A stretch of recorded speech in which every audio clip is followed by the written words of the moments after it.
Leicester City's pre-season bandwagon rolls on to today as Loughborough University plays host to the Foxes clash with Sheffield Wednesday. It's game number 2 of pre-season, exactly 2 weeks away from the start of the Premier League, and I'm sure Brendan Rodgers will be very happy with any sort of repeat of that first pre-season friendly with Birmingham on Wednesday.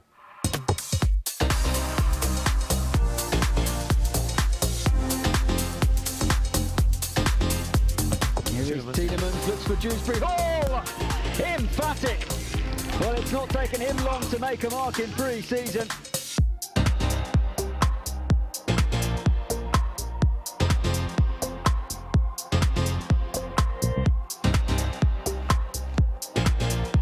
We have seen a second goal, and it's Mark Albrighton. Well, he'll enjoy that. A winning start for Brendan Rodgers and Leicester City in this shortened pre-season.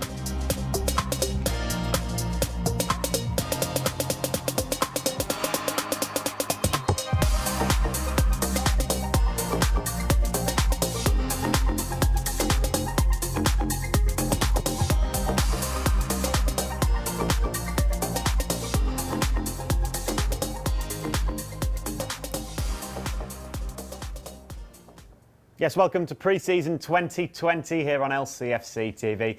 It's pre-season game number 2 for the Foxes today at Loughborough University. Leicester City against Sheffield Wednesday. We've got all the build-up for the next half an hour or so until kick-off here in the studio with me, Dan Bates, and Matt Elliott, before we hand over to our commentary team over at Loughborough. Matt, welcome back to the studio. You've had a nice little summer break, I'm sure. It's been a little summer break. Hasn't been that nice, to be honest. It's gone so quickly, hasn't it? Everyone's mentioning about it from the end of the season to the start of pre-season. It's gone in the blink of an eye, but hasn't been that much enjoyable about it. It's nice to have the football back, isn't it? Something positive to focus on for sure. Yeah, you were at that game on Wednesday. We just saw the highlights of it then against Birmingham. A routine win, wasn't it, really, for the Foxes, but a good pre-season run out nonetheless. Oh, yeah, I think it was considered a very profitable exercise all round because the players are obviously getting some minutes under their belt, as everyone says, in pre-season. But Brendan Rodgers mentioned it. It's about helping all the players, not just in the squad but at the club, sort of acclimatise to how Brendan Rodgers wants his team to play, ideally. And that was a good time for practice for the fringe players, if you like, as much as anyone. I think positive aspects from in all quarters, really, for established players, players on the periphery and players coming through. All impressed and all gave food for thought for the manager. The guys who are over at Loughborough University will give you all your team news when we hand over to them just before kick-off. But some interesting news, Jamie Vardy in the starting 11 for Leicester City today. Obviously, he wasn't involved against Birmingham, but he's back in today. Yeah, it's always nice to see the fully fledged members out there performing in pre-season. But it's a difficult conundrum, really, because it's a unique situation for the manager and his staff to deal with. But then, how many players are going to get a full 90 minutes before the kick-off against West Brom? Ordinarily, you would expect at least one full game and a number of 60, 75 minutes under your belt. Time is of the essence, isn't it, at the moment? The squad, despite no major signings coming in at the moment, it has grown in terms of the younger players coming through who are involved. And it's you've got Jamie Vardy amongst others. This is a pretty strong team that's coming out today. Probably not a million miles away from what Brendan Rodgers considers is available first team at the moment. But how many players are going to get enough minutes under their belt? Albeit there's been a very short pre-season break, so the decline in fitness shouldn't be that great. So they should be fit and ready in a couple of weeks' time. How impressed were you with the game against Birmingham? As you said, it was the first game back of pre-season. Usually, is it just a fitness exercise? But obviously, Leicester played very well. Yeah, partially it is. They did. They were the more dominant side from the off, really. You'd expect that in terms of league positionings. But it doesn't always turn out to be the case when the games come rolling out, especially in pre-season. But I thought, as much as anything, it was the mentality of all the players involved that impressed me. I mean, Yuri Tillemans was one of a number of players that stood out, somewhat expectedly, you would say, against Birmingham, who are in transition, new manager, and in a development process. But yeah, it was good. Here we go. Good link-up play. La Chapelle, I think it was initially, and not for the first time. Tillemans featuring in advanced areas, and Dewsbury Hall was a fine touch and finish there, wasn't it? He'd only just been introduced to the game, so he's put a little marker, in terms of his case going forward. But I thought, generally, Leicester were pretty efficient, pretty impressive, whatever team was out there. All Brighton getting us somewhat fortuitous. I do enjoy the little laugh that you do in the commentary of that goal. Well, not long before we were talking about All Brighton possibly wanting to, score against Birmingham City, because despite playing for Leicester City, he's an Aston Villa fan from a young age and local rivals and all that. And we were talking about literally a couple of minutes before, and then that slice of luck happened. But you make your own luck, as Brendan mentioned. Michael Brighton putting in the hard graft, even in pre-season, got his reward. Yeah, Jerry talked a lot after the game about that pressing. I know Brendan Rodgers himself did as well. He said that Leicester can get 5 or 6 goals a season for moments like that, just from putting the goalkeeper under pressure, putting the defenders under pressure as well. Yes, it's another string to your bow, isn't it? If you close down with purpose. Jamie Vardy in particular springs to mind, but other players can get involved in the act. You get benefits. Obviously, you don't expect too many direct like that off a player into the back of the net. But as a consequence of putting goalkeepers, defenders under pressure, you force errors, don't you? Well, a good example was Jamie Vardy's 100th Premier League goal. Again, we spoke about that with Jerry after the game. Harvey Barnes putting the defender under pressure there, winning it high up the pitch. And I guess that's the Brendan Rodgers philosophy, if you like. If you win the ball high up the pitch, you're closer to the goal, aren't you? Yeah, it sounds quite simplistic, but there's a time and a place to apply that pressure, isn't there? And I think that's the key. Developing that understanding of times within a game, the quality of opposition, certain situations, trigger points are often mentioned, and they're all relevant. And it's the players collectively realising that, and they can benefit from it individually and as a team. But I think no one likes playing against a team that presses well. Unsettles their rhythm of play. And I think at times Leicester are excellent at it. At other times, when confidence isn't quite as high as it was at other times in the season, you saw them are less effective at it, or less willing to do that. They went for the safe option. So again, it has to be a time and place, but it's something to be practiced and applied correctly. Well, let's hear from that man then that was just on your screen, Brendan Rodgers. He was happy with that win over Birmingham on Wednesday. Yeah, it was excellent. I think, firstly, our young players. I think we've worked with them a lot over these last numbers of months. So you can see when they come in, they understand the style and the method of our play, and they were very, very good. And of course, our players that are regulars have showed a great attitude and great work rate. And now overall, it was a perfect exercise for us. 245 minutes. Some of the players getting 60, and and it's always nice to win, even if it's pre-season.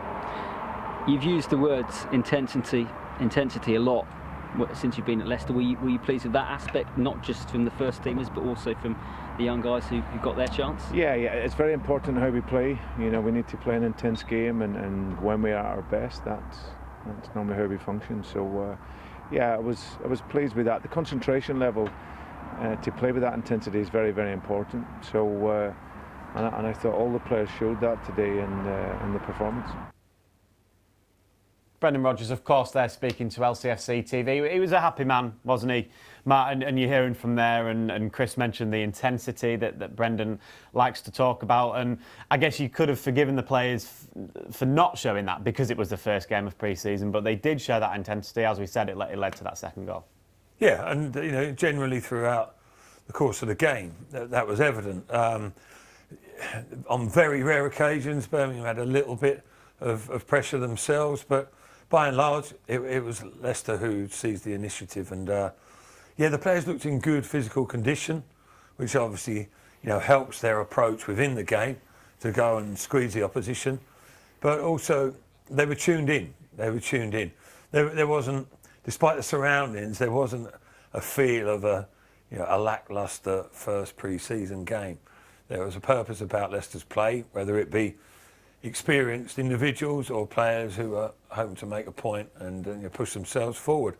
And I think pretty much everyone off the top of my head that I can think of that made an appearance made a positive impact, really, and will be putting themselves in Brendan Rodgers' mind at one level or another.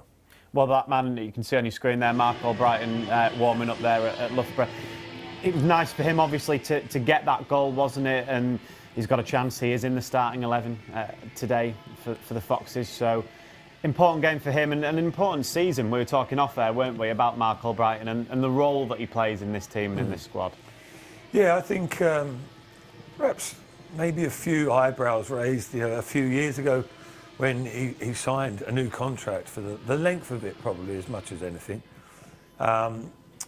He's always been an important part of the squad, and he hasn't always managed to get that regular starting slot. And even last season, didn't get many opportunities when he did exceptionally well pre-season. Added goals to his game in pre-season, which is one element that maybe he comes up a little bit short on. Got himself a goal in the last game as well, as we've mentioned. But ultimately, he was one of the most important figures in the second half of the season because things weren't going right, and he's your go-to man. You know what you're going to get from him. And I know the results didn't go as planned in the second half, but he brought a little bit of steadiness to proceedings, and he'll be looking to do so again today. Brings different attributes to that man who's in the picture now, Damari Gray. Totally different types of players, although they're playing a similar role, but both very beneficial to the squad. And Mark Albrighton, ultimate professional, very likeable fella, popular with his teammates, experienced, all that. Got quality as well on top. He's a valuable member of the squad. Who else impressed you on Wednesday? Particularly maybe the younger guys? Right, okay, so if we go in mainstream players aside, I thought Sydney Tavares came in, looked comfortable on the ball, got a mention from the manager, which would be a great boost for him. Obviously, he's got areas to develop and work on, but to come in at such a tender age and basically, he was around the first team players, which he's previously only trained with. He looked at home, didn't he? He didn't look in awe of proceedings. And lovely relaxed style of play, lovely touch. Looked to do something a little bit out of the ordinary. Looked comfortable in that environment as well. Josh Knight, I thought, did well, centre half. He's come on massively. I was involved with him in my academy days when I was coaching at Leicester City, and the particular group of players that I was lucky enough to be involved with, a multitude of them have come through at different levels, Josh being one of them. But he's come on leaps and bounds, both physically and in terms of positional awareness, can play a number of roles. He's had league experience with Peterborough. He'll be quietly backing his chances to sort of put his hand up and say, Brendan, any worry about centre halves? I'm around, and I'm sure he wouldn't let people down. Well, another one of the young players, James Justin, he's starting this afternoon at Loughborough, and he's been speaking ahead of the game.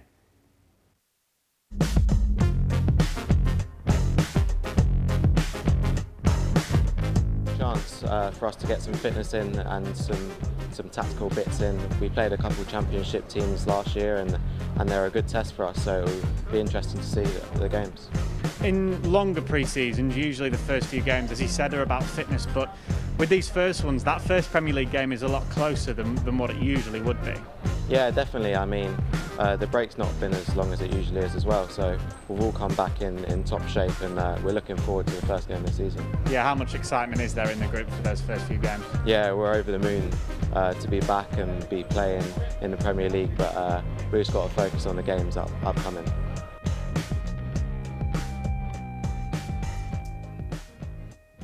James Justin there speaking ahead of the game this afternoon. I mentioned it in that interview there with James about this pre-season and about how it is more condensed than what a normal pre-season looks like for teams. How difficult do you think that is? I know every club's obviously in the same boat in that sense.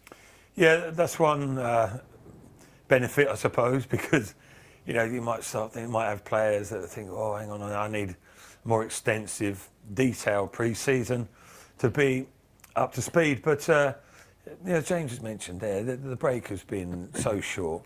and they're so finely tuned these days, aren't they? It shouldn't be a major issue really for them. And it's a different build-up and a different preparation, yes, but ultimately they're finely tuned enough to be ready for come the kick-off. I think probably the biggest problem was the initial break with the lockdown situation, being out for that long and being isolated and having to do your work individually. But even then, the professional mindedness of them, they'll apply themselves correctly. A lot better than perhaps years gone by, shall we say. Maybe in your time. I guess because of that mini pre-season, I guess they had after lockdown, that they are in probably a better shape than what they would be after having a long summer off. Yeah, quite possibly. It's almost have that bit of a break. The initial lockdown, it was too extensive, obviously, but they managed to get through that. Got some good training under the belts. Got some games under the belts as well. You could say it took them a little while to get up to the proper levels, with the way that results and performances were initially. But they'd have had perhaps a little bit of benefit of hindsight really, to how to work things out, and the staff as well, because it's testing time for the analysts and the fitness coordinators there to how to maximise and hit peaks at the right time and be able to maintain those peaks when it's a stop-start situation. But Leicester looking strong. They're a young, vibrant, very athletic squad, aren't they, as a whole, really? Even the more experienced players, in peak physical condition, don't think it'd be an issue as far as Leicester are concerned. No, you wouldn't think so. And usually pre-season, I guess game 2 is still quite early. It's still weeks, if not a month away from the start of the season. But obviously we are exactly 2 weeks away from the start of the Premier League. So again, that almost a focus shift in the sense of now being the second game. It is closer and closer. Yeah, that's right. I mean, there's no room for sort of casualness, is there?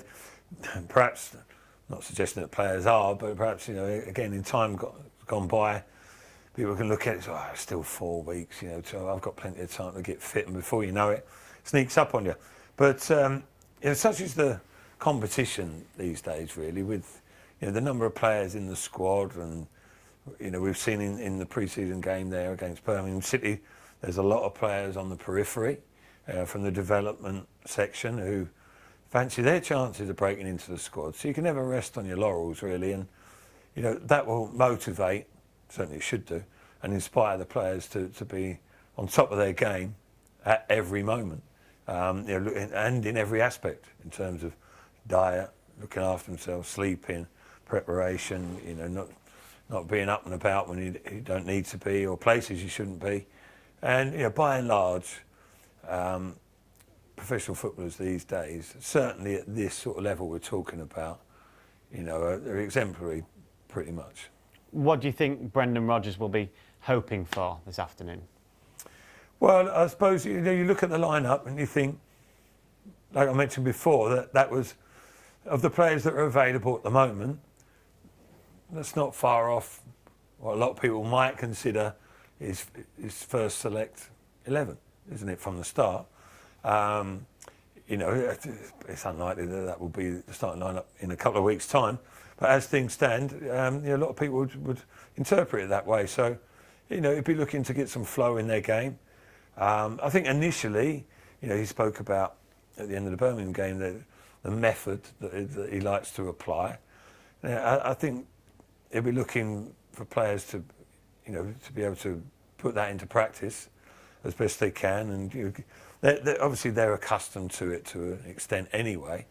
I like the fact that he's going for the tried and trusted formation. It looks like, in terms of system, I think that's where Leicester is most comfortable, and by and large that's how you'll see them play the majority of the time. Obviously there will be variants to that, but also I've been looking for him to bring in, or he'll be looking, I think, for the players to bring in not variety but extra options or flexibility to their play, because if that method, as he's termed it, isn't working, there needs to be an alternative or a couple of alternatives. And you know, within the game, can you put them into practice as well, rather than, you know, being nice and structured and there's little triangles everywhere. But sometimes that might get locked up and you've got to find a different direction. And I think the flexibility that, perhaps not at this stage, but certainly throughout the season, Brendan will be looking to improve that. Well, we're about 10 minutes away now from kick-off at Loughborough University, so we'll hand you over to your commentary team of James Fielden and Jerry Taggart after this short break.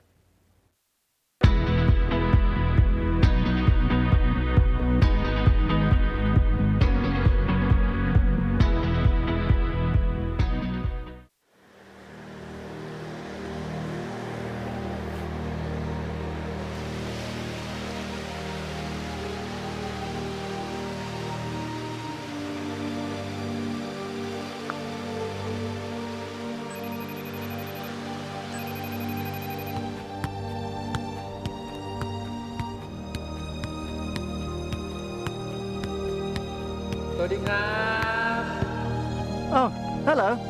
What's going on? Not much. Just waiting for the football to get back to normal. How about you? Yeah, me too. Really missing you guys. Could really do with a break though. So when are you coming to see me? Hopefully soon, but there's some work I've got to do first. Sawadee. สวัสดีครับ Bye.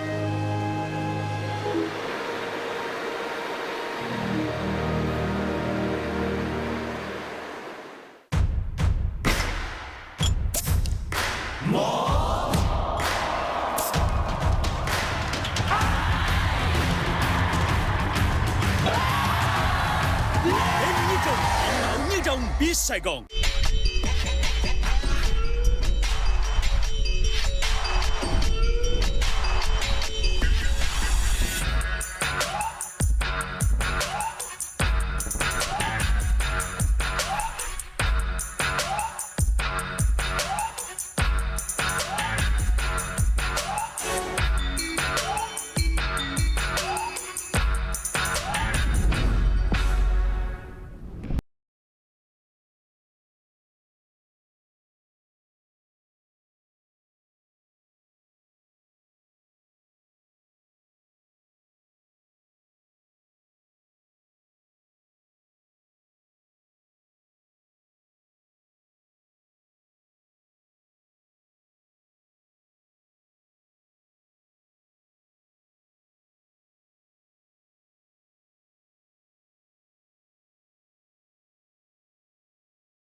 We are an instinct that ignites action.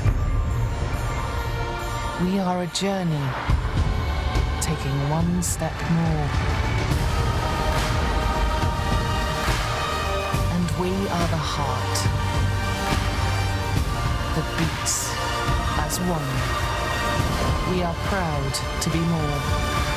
De Montfort University, Leicester.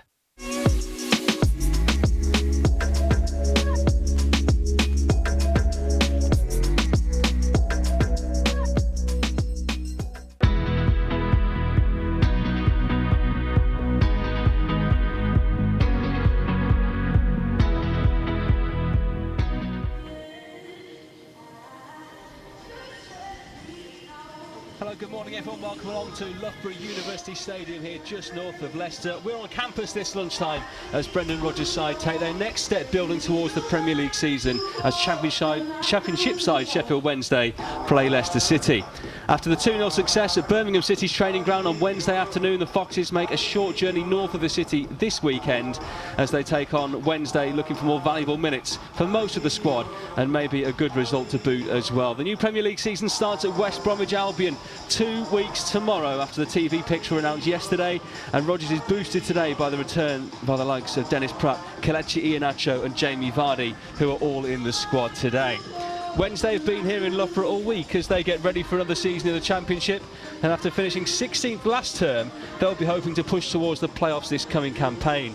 Their boss Gary Monk has already seen a number of players come and go this summer, and they have just a week to go until their first competitive game as they face Walsall in the Carabao Cup next Saturday lunchtime. They finished last season with 1 win in their final 7 games, but after a short break, the Owls have a fresh start to look forward to this term. Team news? Well, starting with Leicester City, they've made 5 changes to the side that started against Birmingham on Wednesday. Wes Morgan, Dennis Pratt, Mark Albrighton, Luke Thomas and Jamie Vardy all come into the side, as you can see here. Kelechi Iheanacho is among the substitutes. A bench of 14 players for Brendan Rodgers to pick from this lunchtime. Danny Ward is the backup goalkeeper.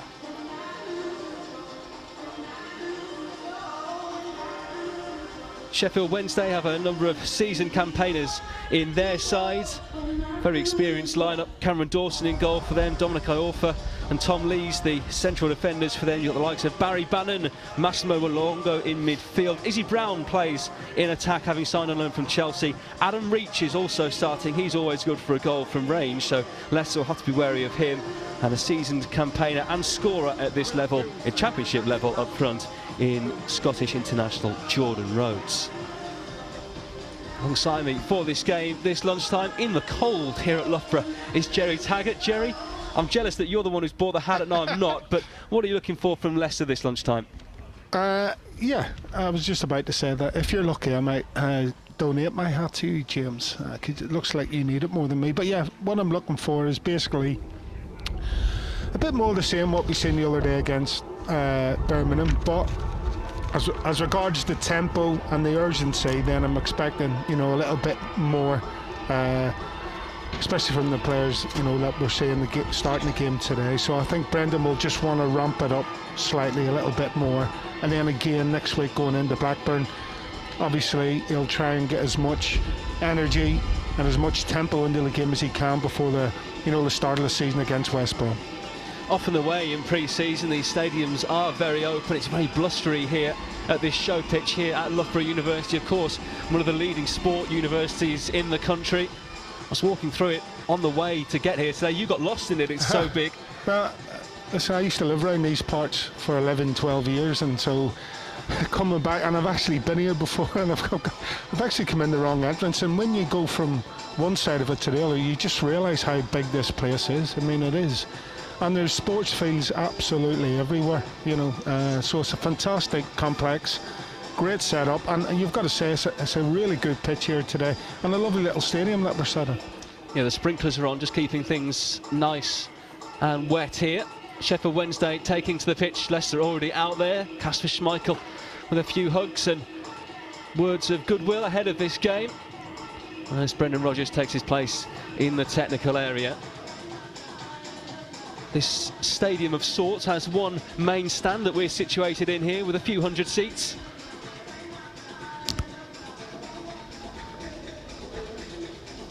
Plenty of experience on the Leicester bench as well today, with some of the senior players back involved for this one. The front three of Jamie Vardy, Harvey Barnes and Mark Albrighton. Likes of Pratt and Tielemans behind. And a number of young stars on the bench that I'm sure we'll see at some point as this game goes on. Craig Pawson is the match referee. Of course, a man who's always seen in the Premier League and around Europe as well these days. Wes Morgan, the Leicester skipper. Barry Bannon on the right here.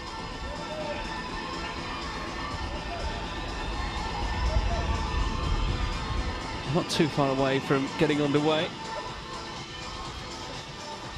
Jerry Taggart, in terms of the players' fitness now, it's been a pre-season and a season like no other. Do you think they'll be getting back after this game to where they were at once they finish the Premier League season, or would they still be quite a way off it? They've got that friendly against Blackburn next week, of course, which has been announced now as well. I think because, the gap between the end of last season and the beginning of this season is a little bit shorter, then you would say that they haven't lost as much fitness as they probably would have if it was a normal, post-season.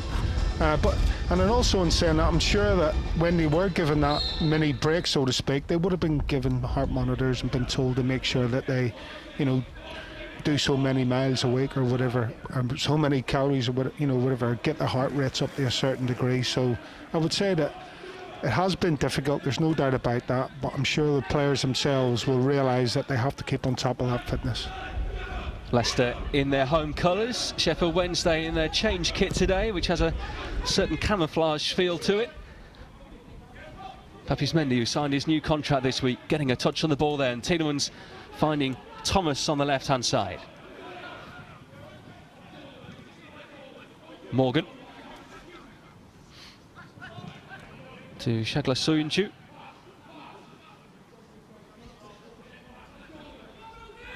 Of course, Ben Chilwell departing this week for Chelsea, and a massive opportunity, you'd say, now for Luke Thomas ahead of this season, Jerry. Yeah, well, he's done himself no harm, has he, coming in at the back end of last season. A couple of great performances from him. And he's, I suppose, you know, he's got to try and seize, he's got to impress Brendan.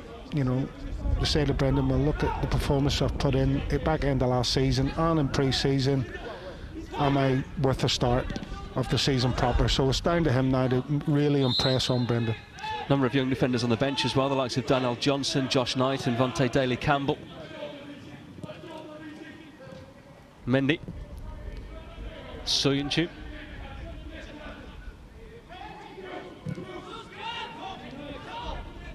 Justin. That's a nice ball to set Mark Albrighton away, who's got the legs here. Albrighton's ball in. Dawson hasn't quite get it. He's got it now, though. Yeah, it's a great play from Leicester early on. Good ball from Justin down the side. And with Sheffield Wednesday, you know, playing three centre halves, it looks like, in their lane, that spaces are always going to be down the sides. Mark Albrighton exploits that fantastically well, and it's a decent ball into the box. He's stretching a little bit, Mark Albrighton, there, isn't he? Keeper does well in the end. Mendy. Morgan.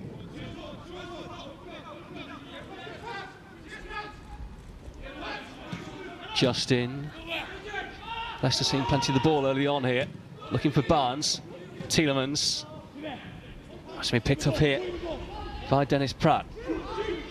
Shooting space, and Dawson able to gather. Leicester started brightly, though. Yeah, good. Again, you can tell instantly that the tempo's already raised. Leicester trying to get into their passing game. This time it's Tielemans into Pratt. That's a good turn of pace from him. It's a decent shot, obviously too close to the keeper. But as you say, it's a decent start. He's hit the target, worked the keeper. Brendan will be quite happy with that. High towards Vardy. Premier League Golden Boot winner of last season. Passing that 100 goal mark as well in the top flight. Another stellar season for the Leicester City number 9. Sheffield Wednesday here have a throw.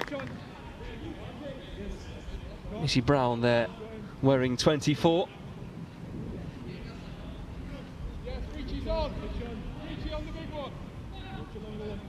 They brought in Izzy Brown, Shay Dunkley from Wigan and Visao Deli Bashiru from Manchester City. They have lost experience though, the likes of Stephen Fletcher and Morgan Fox leaving for Stoke. They have won themselves the first corner of the game here as we approach the 4-minute mark. Yeah, test a moment early on. Sheffield Wednesday got 2 or 3 of those big centre halves coming up. So a bit of a tester early on from this corner. Here it comes from Bannon. Good ball in there, not it down. No real trouble for Kasper Schmeichel in the end, but Sheffield Wednesday do have some big players up from the back, the likes of Iorfa in the mix as well. Yeah, just a bit of a warning sign, wasn't it? Free header, well worked corner kick, out-swinging ball, with the attacking player running back towards his own goal to get a flick on. Thankfully that won't go wide. Tielemans slipping it through there, looking for the run of Albrighton. Justin. Second touch wasn't the best, but Leicester still on the ball here. Tielemans. Morgan.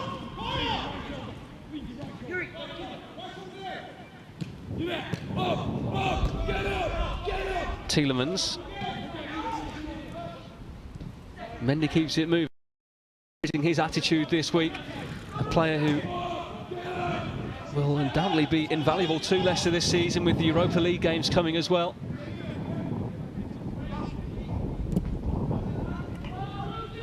Morgan, Justin, Vardy. That's a nice layoff there to Albrighton. Time to perfection. Slip back for Jamie Vardy, who's in behind here. Barnes in the middle, it might come to him. Justin's there instead. Corner. That's great play from Leicester, isn't it? Good interplay. Jimmy Vardy coming to collect that little layoff, as we see here. And Albrighton goes the cross and Jimmy Vardy straight away on his back receives the pass back, and that's pretty unlucky. It's good defending in the end from Sheffield Wednesday to keep that one out. Tielemans over this corner from the right as we watch this replay. Near post ball, it's missed there by Rhodes, who made a bit of a mess of that. Bannon should get this one clear.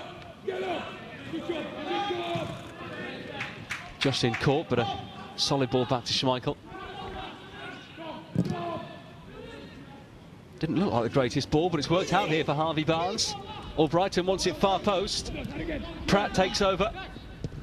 And away in the end by Palmer. Most of the play here inside the Wednesday half. Morgan. Mendy.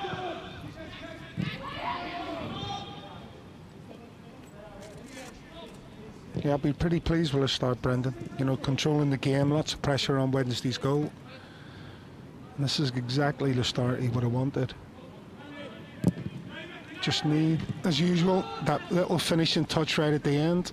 There was half an opportunity from that corner, which Jordan Rose sort of, you know, made a hash off really. And normally when you do that defensively, it spells, you know, danger. But, you know, Wednesday, they got away with that one. Lee's away. A flag up for offside here against Kadeem Harris. Free kick's already been taken. Soonchu. Morgan. 3 of his 4 starts in the Premier League last season came after the restart. After that red card for Soyuncu down at Bournemouth in that really crazy game towards the end of the season. Mendy.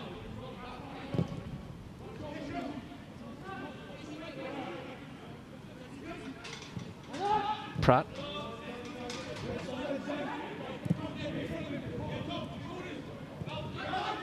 Albrighton. Mendy, one of the deepest players here, but he'll carry the ball forward now.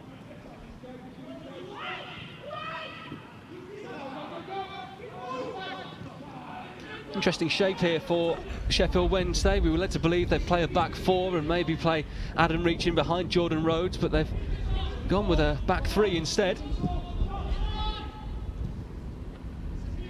It's coming back into fashion, isn't it? A lot of teams, you know, both Premier League teams and Championship teams, you know, using that system last season. Leicester one of them. Yeah, absolutely.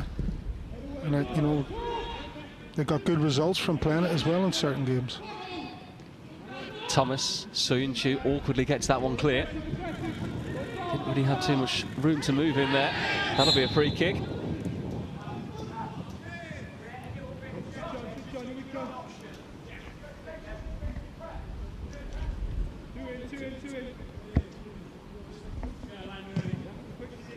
A chance here for Wednesday. Crossing position for them off the right.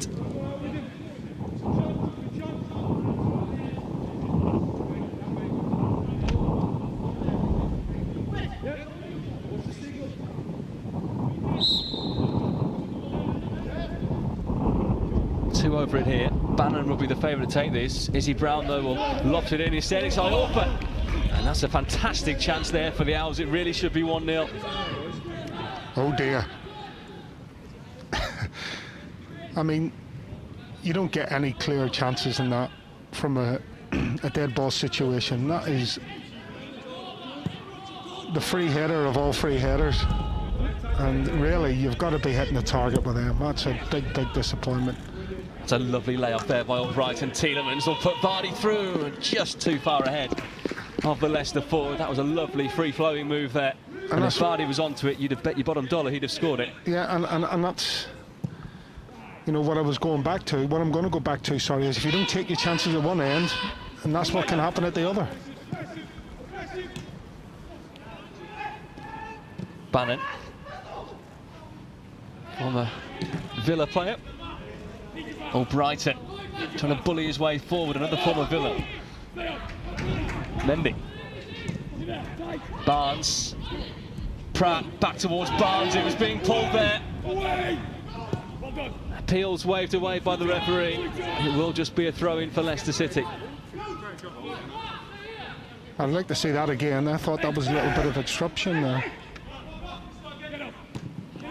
Albrighton. Mendy. So windy here in Loughborough today. Harris running here at Morgan. Doesn't know whether to stay or go. Just in there to double up now. Bannon. That had some whip. It's a great ball in. And again, Leicester, you have to say, are lucky not to be one down. The opportunity missed there right in front of goal by Adam Reach. That's a great ball from Barry Bannon. You know, if you watch it here, he just plays that blind. He knows all he's got to do is put it in a good area and hope that one of the two forwards are going to run onto it. Adam Reach is that man. Should he do better? I know he flings himself at it, but he's got to get a contact on that. And again, slack marking at the back there for Leicester City. You know, as much as the general play for Leicester has been good, we've seen two clear-cut chances for Sheffield Wednesday, you know, in these opening 13, 14 minutes. None of them taken. Brown. Harris won't keep that one in.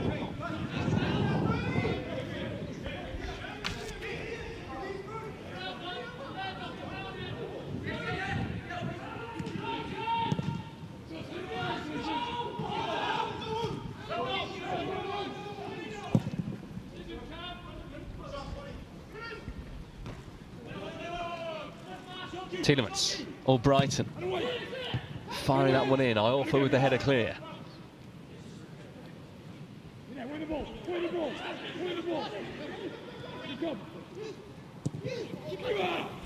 And it comes, but an easy claim for Dawson.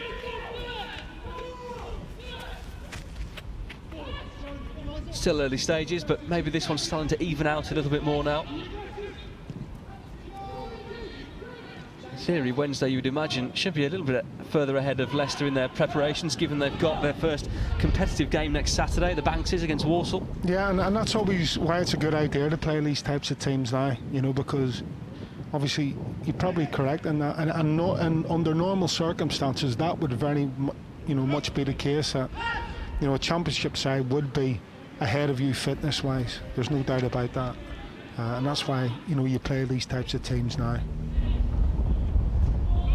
It's just been so tricky to organise, you know. A lot of clubs don't necessarily know about Leicester, but other clubs like to go away to places like Austria, Switzerland, Germany, into you know, remote locations, lovely scenery and really quiet training camps, but it just hasn't been possible this summer, and you know, more and more countries are being added to the quarantine list that you just can't take that gamble, and so they're having to stay at home. And yeah, the conditions around us here aren't ideal, but you know, this is the English weather, this is what they've got to deal with in the season, so at the end of the day it's not a disaster that they're having to stay on home turf, is it? And they're playing competitive teams. You know, at the start of pre-season, normally you might start with a League 2 team, go League 1, then Championship before your season starts. You know, Brighton tomorrow are playing Chelsea, who they're playing on the opening day of the Premier League season. That kind of thing never happens. But Leicester have got themselves competitive games against teams in the division below. Yeah, that is quite crazy.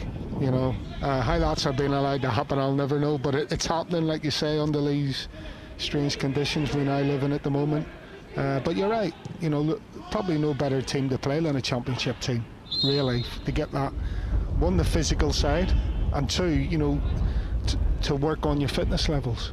You know, and obviously aside from that, the style of play that Brendan wants to implement, You know, Gary Monk's the same type of manager. He likes to play football. He likes to play out from the back. But at the minute, all the football you have to say is coming from Leicester.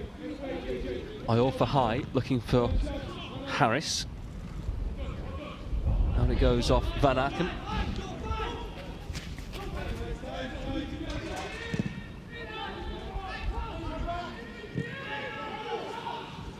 Thomas. Iorfa able to let that one go back to Dawson. Morgan.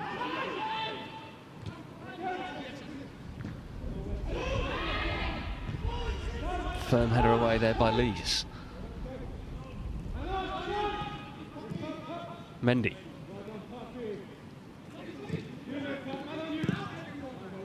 Interesting to see how many of the players Brendan Rodgers switches around today. You know, Birmingham in the week, he changed most of them at half-time, I think it was, but you'd imagine he'd give them a good hour at least here, the bulk of this team today. Yeah, you would have thought so.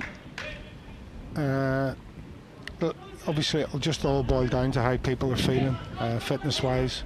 But you would think so. And then obviously ramp it up again, be 75 minutes maybe next week. We'll have to wait and see. Brown. Reach. Cuts that one back. It's Palmer.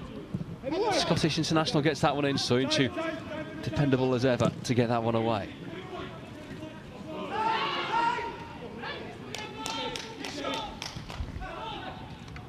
Just see Mark Albrighton again.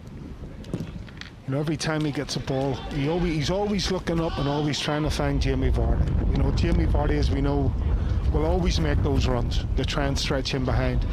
Mark Albrighton, as far as I'm concerned, one of the best in this team, but trying to find Jamie Vardy in behind. Obviously it doesn't come off that time, but the intentions are, it's the right idea. Obviously the execution wasn't quite right, but you know, it's a real positive for Leicester. Vardy. Barnes. Haven't seen as much of him in this game as yet as we have on the other side with Albrighton. Justin. That's nice play, Tielemans. Barnes. Vardy. Thomas behind him. Barnes. Justin joining in. Oh, it's a great ball in back for Vardy. What a save from Dawson. And the rebound over from Tielemans. Best chance of the game so far for Leicester City. And Vardy denied expertly by the goalkeeper. Yeah, it's a quality move, isn't it? You know, at one stage you thought Jamie Vardy had lost the momentum. He just sort of dallied on the ball a bit. But then watch this. As this ball goes out to Justin, he just peels off the back. Justin, a little look up. Again, you've got to congratulate the keeper. That is great goalkeeping, making sure that his near post is blocked. Jamie does everything right. You know, he gets a good connection with his left foot. You know, it's down low, and that is good goalkeeping, but a great move again from Leicester. Good quick football to create that chance. It's a poor kick though from the keeper, and Tielemans was onto it. Rhodes helps it on here for Palmer. It's back towards Rhodes. Brown. Harris is there. Justin doesn't let the wide man get the better of him.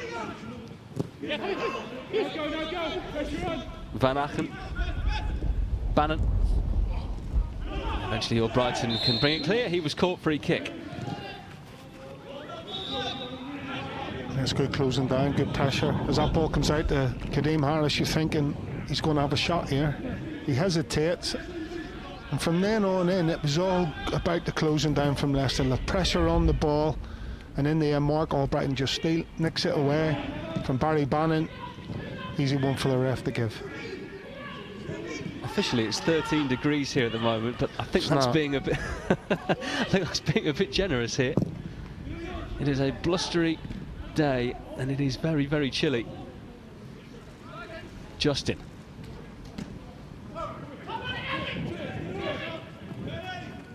Van Aken will go back here to Dawson. Van Aken with a spoon away. It's not a great ball, it's a Leicester throw. Nearly halfway through this first half here at Loughborough University. Albrighton, he's done so well there. And you could hear the call from the keeper straight away. Again, that's a good ball from Albrighton. No one coming round the back post. You've got Jamie Vardy and Harvey Barnes both making the same run into the near post. Someone has to be round the back there when Mark Albrighton's ready to cross that ball. He does fantastically well, Albrighton. And okay, yeah, the keeper does come out and catch it, but just that back post area needs to be filled by somebody. Rhodes is flick, but no one there in Sheffield Wednesday. Almost charcoal, the kit they're playing in. Soonchu. Thomas. And 3 starts in the Premier League at the end of the season. Morgan.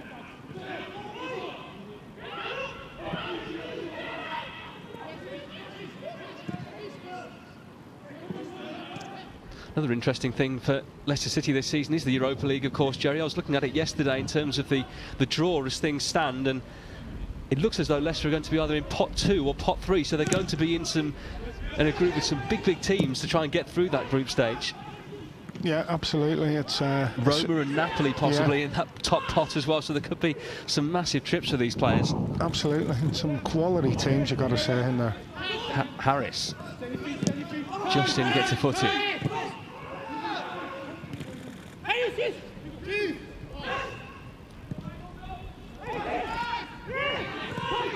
Forward it goes from Luongo. Morgan with a good outstretched foot there. Justin looking comfortable, and he's fouled. He'll be starting the season at right back, you'd presume, if Ricardo Pereira's still out with that long-term knee injury. Though he's on his road to recovery, which is good to see. Yeah, he's been a big miss, you've got to say, Ricardo Pereira, but you know, James Justin's come in. There's been a lot of talk about James, you know, when he has played, and you know, the performance he's put in. So, you know, Brendan Rodgers definitely have no qualms about starting James Justin, that is for sure. And I thought also when he played one of the games at centre half, I thought he was exceptional. In fact, I think I gave him man of the match that day. So it just shows how versatile this young guy is. I think that goes back to the point we were talking earlier about playing a back 3, wasn't it? I think he started on the right side of that 3 that day. That's right. And he had an exceptional game. I can't remember who the opponents were. I do remember one game, I think it was the Bournemouth away game actually, where he started in the back 3, and I think there was an injury in the end which meant he ended up going and playing right. I think Fuchs maybe come off or something like that, but he was doing overlapping runs as a right-sided centre half, a bit like Sheffield United style, sorry. And he's playing right back today as part of this back 4. Brighton battling for it.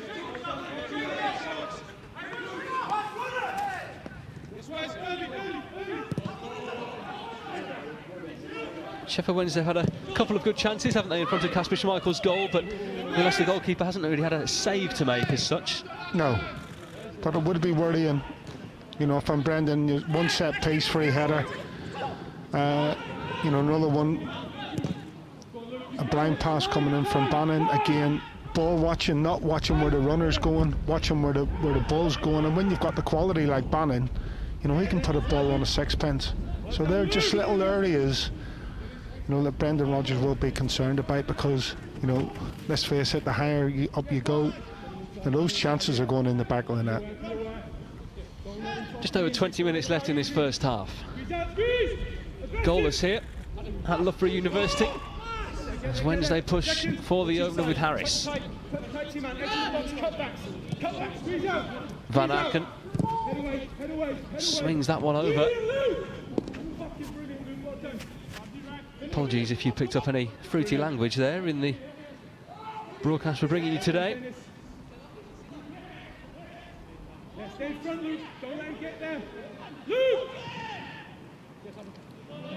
And it goes, it will be a corner here to Sheffield Wednesday again. They've shown their danger from set plays already. Yeah, again, they've just got to make sure that they get this one right. Bannon will go over to take this. Leicester pulling everyone back to defend. They're setting up this zonal marking. You've got four players along the 6-yard box. Van Aken, Lees, Iorfa all in there. Bannon's in-swinger is long. Back across from Lees. Iorfa's there at the far post. Vardy and eventually away, but it's gone behind for another corner. Yeah, again, it's too easy. I think it's Tom Lees at the back post who gets that header. Yeah, it is.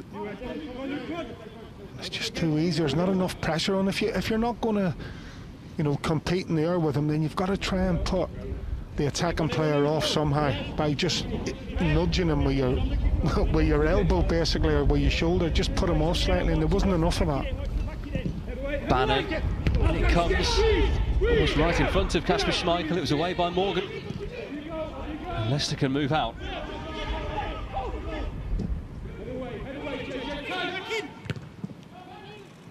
Mendy on, Tielemans. That's a nice play. Albrighton spotted the pass. He was taken out. The referee somehow didn't give it. The assistant down in front of us spotted it, thankfully. Yeah, and that's why they're there, assistant referees. As you said, just caught him. Nothing malicious, you've got to say, from Palmer. But the assistant referee, eagle-eyed assistant referee, shall we call him. Their role is going to change again this coming season, with VAR being adapted to the FIFA way of doing things under Pierluigi Collina, just as we'd finally got our heads around it. Oh, I can't wait for that. Morgan.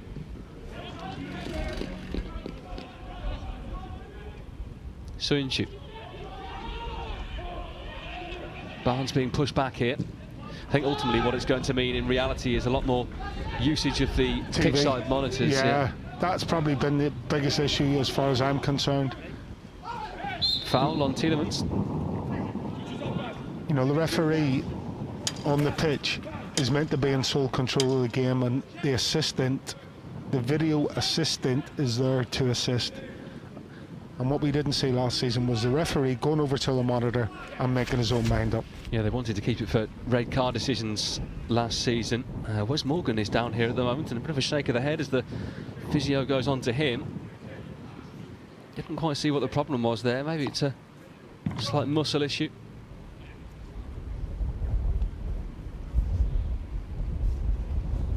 What it does mean is that the drinks breaks are back. Yeah. In one form or another, anyway. Looks like his hamstring. Where's he's holding?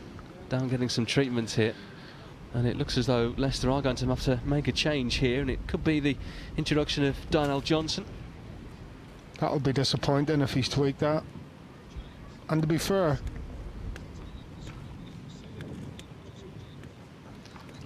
let's have a look here. You see he's flexing his leg there before he's played that ball. He's clearly in some discomfort. Yeah, you can see he's ready to go down as soon as the ball goes dead, so clearly just felt something. Well, he is back up on his feet. That won't have caused a major incident in his hamstring, that's for sure. So he's obviously felt something minor, and so exactly the right thing to do for Wes is get it seen to, have a word with the physio, get yourself off, because what Wes doesn't want to do, and to be fair to Wes, he's looking really comfortable in this game, is try and force the issue, try and play on and make it that bit worse. So hopefully, that won't be too bad for him. He's up on his feet, he's walking off, that's a really good sign. So obviously it's just a minor little tweak that he's felt, and he's thought, what's the point in carrying on? And Darnell Johnson comes on for him, one of the regulars in the under-23s.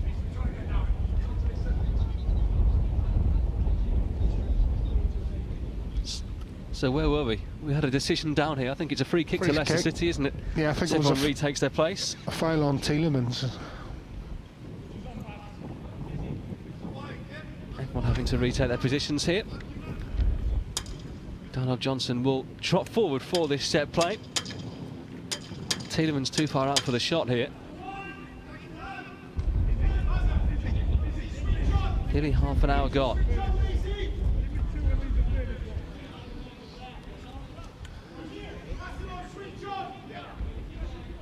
Dawson trying to organise things here.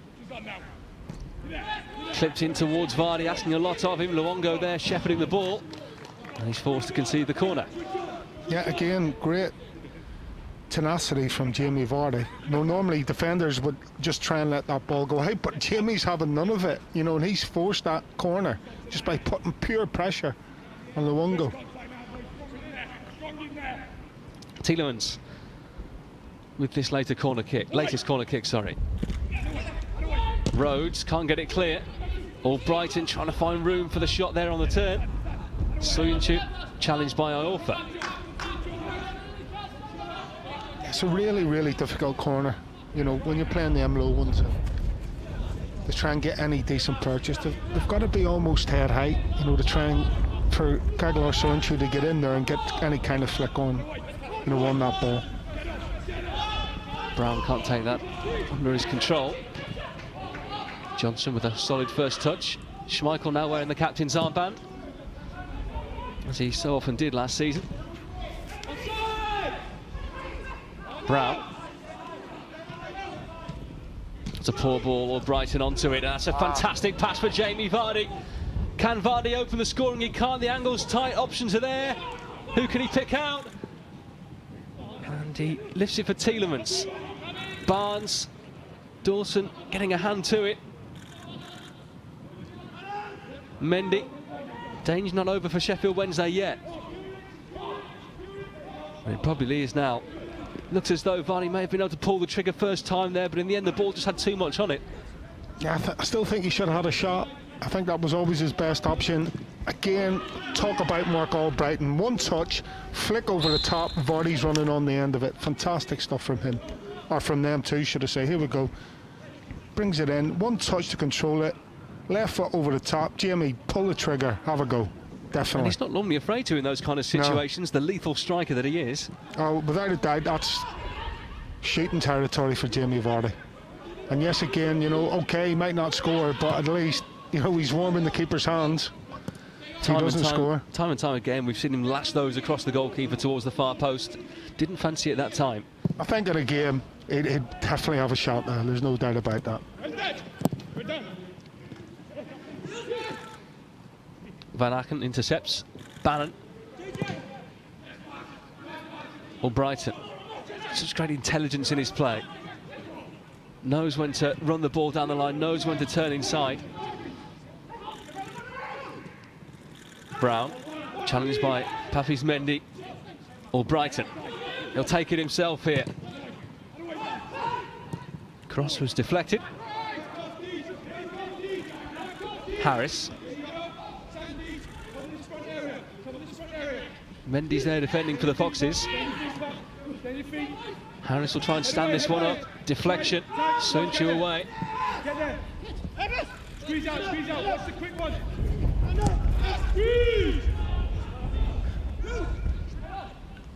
Luongo, the Australian international, trying to find Harris again. Justin does well. It's a great recovery run, isn't it, from James Justin there. Lovely little stretch with the left foot just to get something on that and then get it away. And he'll be just taking a deep breath now because he's been in the action the last 30-40 seconds or so at a high intensity. Him and Mark Albrighton. So that's good work from them too. Thomas trying to intercept. Soyuncu eventually does. Tielemans. Johnson.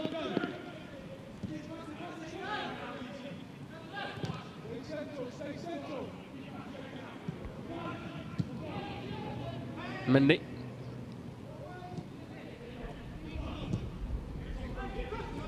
Just over 10 to go in this first half. Johnson not messing around. Van Aken. That one's skybound. Bannon. Being pressurised here by Dennis Pratt, but just clipped the ankles of the Scot in the end. Yeah, it's unfortunate, not really going anywhere. Dennis Pratt just slightly overeager, trying to win it. Doesn't have to win it. He's got Jamie Vardy there. Just stop him from turning, force him back to Van Aken and see what he does.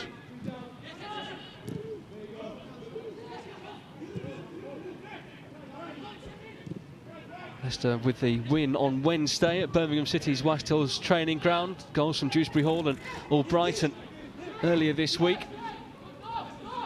But 0-0 here at the moment.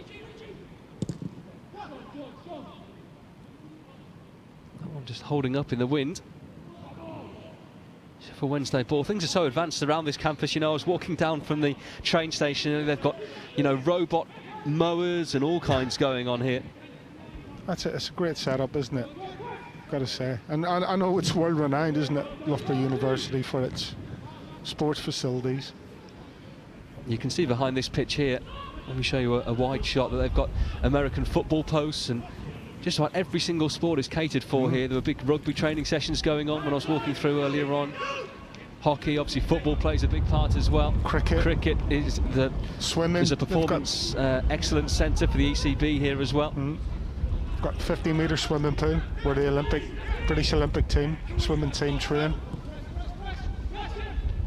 You know, it is. Any favourite sports of yours other than football, Jerry? You hadn't been a footballer? I used to be a swimmer, so. Yeah. What was your distance? That was my first love, swimming. Barnes. Vardy just couldn't return it to Barnes. Iorfa trying his best to get it away. Great pressure from Vardy yet again. Brown. Harris. Running in with James Justin. Slipped in for Reach, who kidded himself in the end there and came off his standing foot and behind.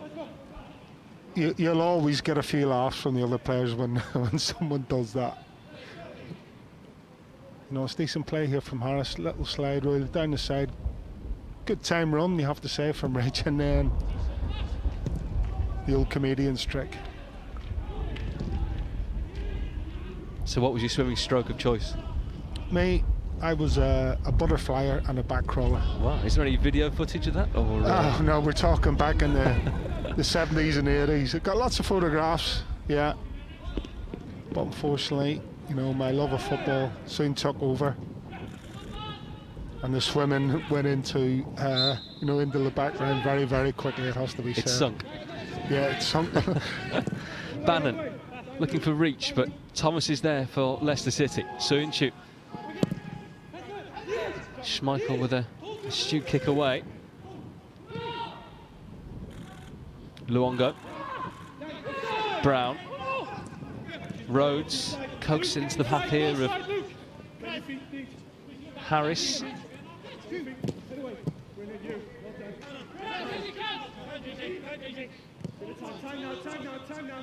Darnell Johnson with time on the ball. Schmeichel.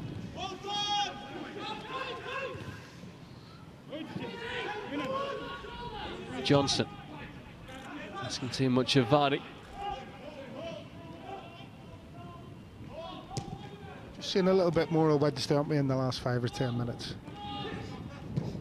I say they're a team under Gary Monk. You know, he likes to play his football, you know.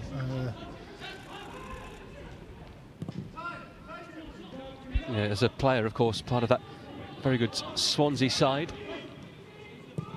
And yeah, absolutely. And you know, I know it's a championship side playing a Premier League team, but I think he'll be pretty disappointed that they haven't had more possession of the ball.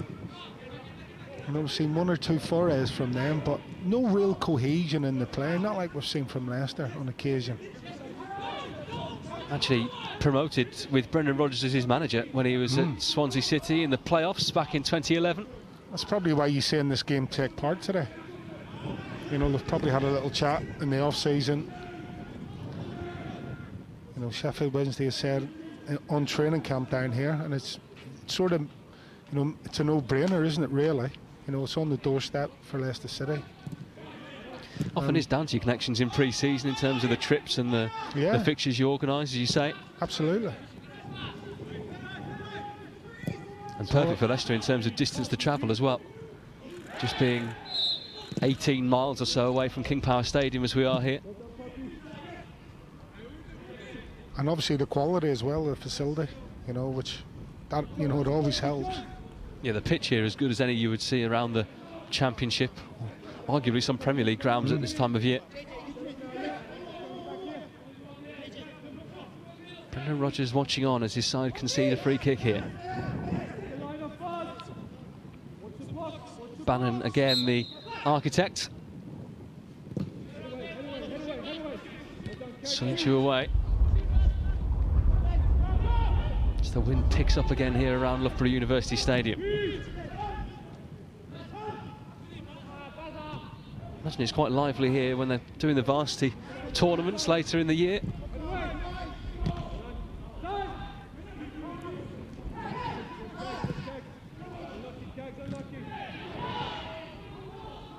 That'll be a Leicester ball.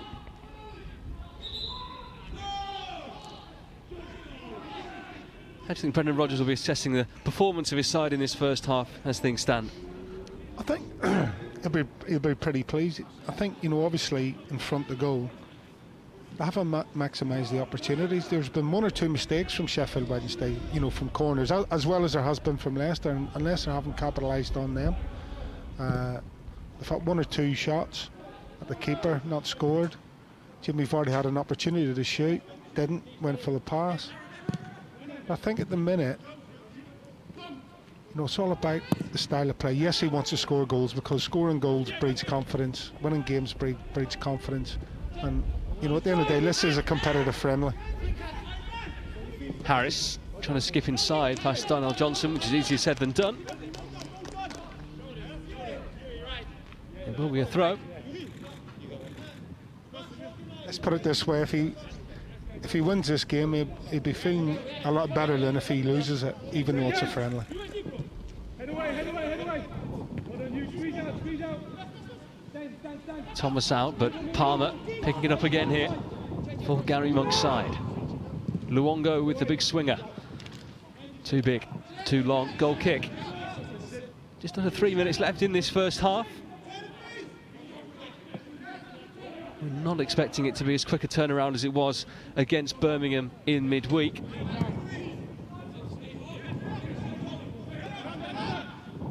So Jerry might get a chance to have his half-time sandwich. What's the filling of choice today, Jerry? Smoked roast ham. Blimey.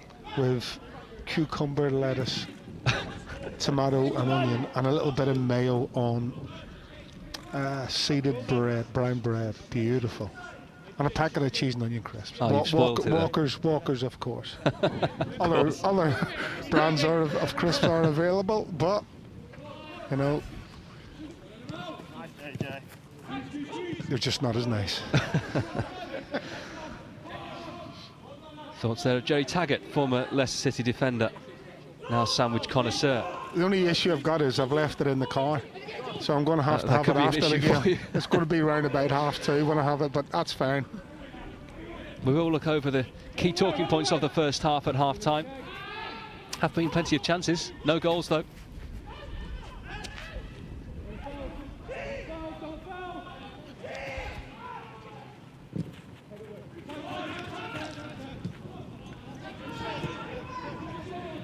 Mendy, who's kept things ticking along in midfield.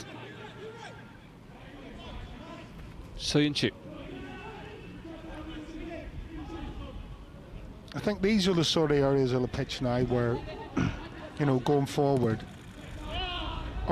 could be a little bit of concern is how do you create space to find a way from back to front? From back to front a little bit quicker. You know, I know it's not going to happen all the time, but invariably it happens very slowly at the minute. Wonderful take there from Mendy, who was slightly behind Albrighton.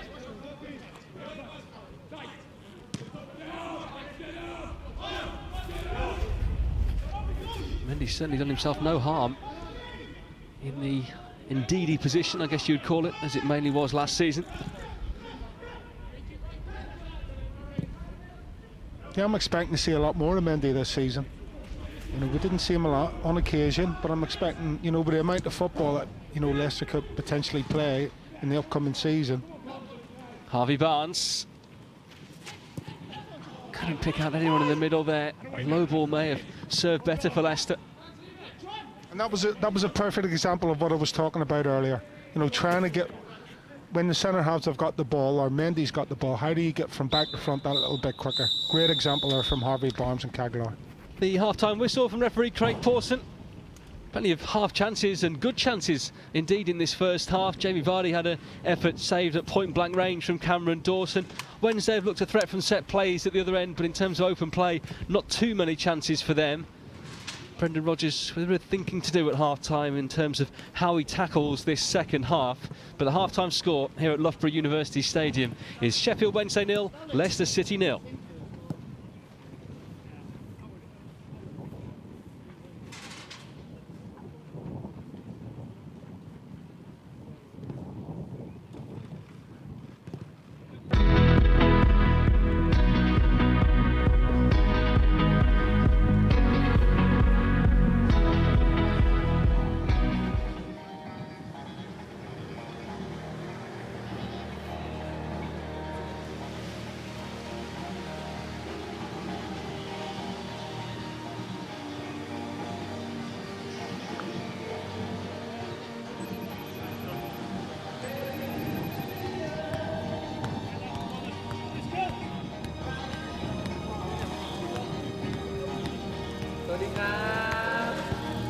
Oh, hello.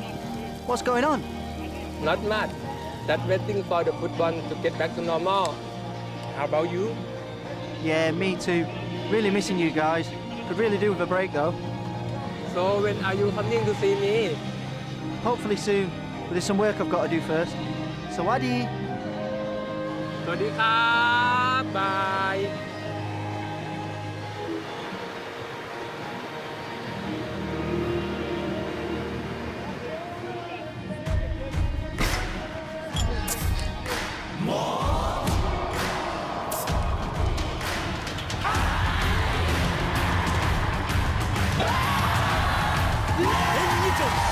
呢種必賽局。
We are an instinct that ignites action. We are a journey, taking one step more. And we are the heart that beats as one. We are proud to be more. De Montfort University, Leicester.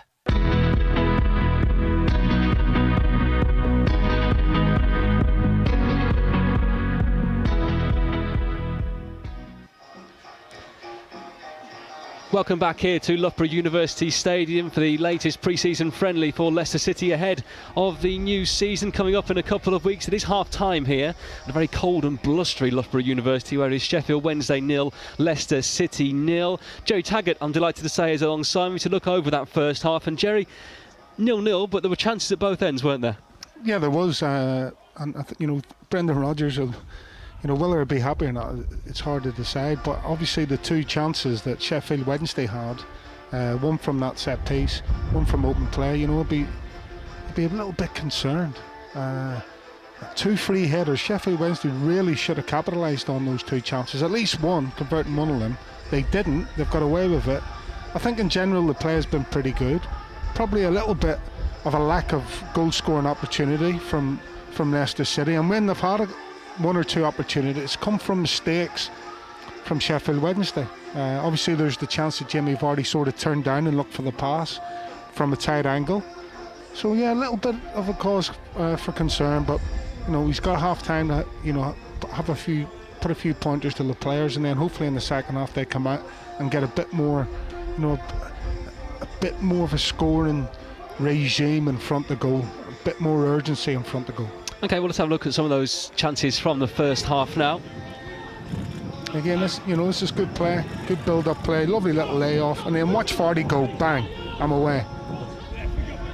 And then from here, it's a decent cross, good defending. And from that, this is what I'm saying about the mistake from Sheffield Wednesday. From here, can James Johnson be a little bit more alert, take that chance a little bit quicker? If he does, the ball's invariably in the back line now. But great build-up play from Leicester here. Justin was in the right place, but it was a good challenge on him, I think, in the end, wasn't it, to deny the Leicester right back? Yeah, another absolutely. Opportunity here for the Foxes as well, with Justin coming down that right-hand side. Again, lovely ball, you've got to say, from James Justin. Vardy making that trademark wrong, just pulls off the last defender, does everything right, you have to say. Good strong contact, keeps the ball down low, and this is basically, you've just got to put your hands together and clap the goalkeeper. For me, that's a fantastic save. Justin can go either way when he attacks down that right-hand side. So there are the chances for Leicester in the first half. Your only concern, maybe, you were talking about it towards the end of the first half, in terms of them transitioning from defence into attack. You just want to see them mix it up a bit more in that kind of area. Yeah, I think at times, when teams will come and sit back against Leicester because they know they want to play through the third, so they'll allow them the space at the back with the 2 centre halves and the hold the midfielder. So what Brendan now has got to look at is, how do we transition between the 2 centre halves and the hold the midfielder to get that ball forward a little bit quicker with a long pass, or even a 1-2, a give and go and then a long pass. And it's all about pulling yourself out of your position to play a ball into midfield, receive it back, and then that opens the space out. All too often it's just people playing the ball around, standing in their positions. We've seen it once or twice, and I know it's not going to happen all the time when you're given space at the back, but I think it's something for the lads to work on. Is, if I'm Soyuncu and I've got the ball, how can I give us a simple pass to get it back to then go longer, and hopefully someone's making that run in behind to stretch the opposition. I would guess that we're going to see Kelechi Iheanacho in this second half, because Jamie Vardy is doing a warm down in front of us here effectively with the rest of the substitutes, so that's understandable, isn't it, with his first game back? Yeah, absolutely. We haven't seen Kelechi so far, so it's important that he gets a run out. Jamie's put a really good 45 minutes in. As we said, he's had a couple of half chances there. His closing down's been excellent, his work rate's been excellent, so I've got no qualms. Kelechi Iheanacho now, as you said, might come on, and he's got to try and replicate that 45 minutes that we've seen from Jamie Vardy. And in terms of defending against Wednesday at the other end, they've had a couple of chances from set pieces, they've had a number of corners. Barry Bannon, we've seen over the years what a good left foot he has, and they had a couple of chances here. Dominic Iorfa with this great chance. Well, I said it's the free header of all free headers. No one anywhere near him. He's on the 6-yard box. It's a free header. The ball's not too high for him. He mistimes his jump. That is it. That should be in the back line net. And then you've got this one here. Say Barry Bannon plays this blind ball. This is quality football. It's the line of 3 attackers that he knew one of them would have attacked it. Well, if you just watch the defensive line of Leicester City here when the ball goes back, not one of them are pushing up. They're all standing on the edge of the 18-yard box, and as soon as that ball goes back to Barry Bannon, you have to squeeze 4 or 5 yards, and that makes it that little bit more difficult for Bannon to pinpoint that cross, because reach then he's either in an offside position or he has to run back, and that makes that ball more difficult then. But because the back line are standing still on the edge of the 18-yard box, Bannon has the time and the space to play that ball, and with a player of that quality, that's an easy ball for him. Again, should Adam Reach do better? Probably. If it's a proper centre forward in there, Adam Reach isn't known for isn't really a centre forward, he's more of a wide player. and you probably see someone get on the end of that, and again, a little slight flick that's in the back of the net. So the half-time score here, Sheffield Wednesday 0, Leicester City 0. Chances at both ends, as we've seen. Hopefully we'll have some goals in the second half, which is coming up after this.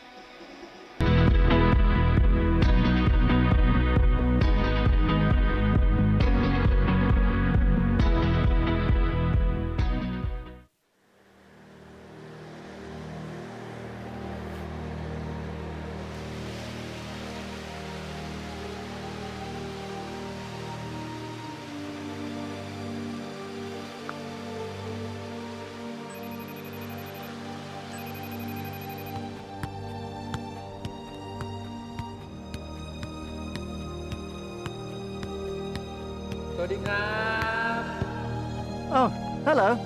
What's going on? Not much. Just waiting for the football to get back to normal. How about you? Yeah, me too.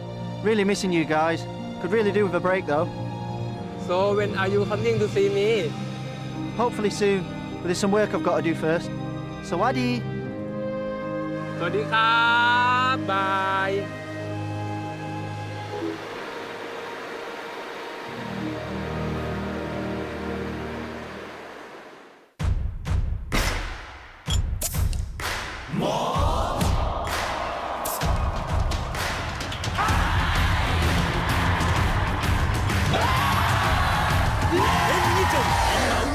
biết Sài Gòn.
We are an instinct that ignites action.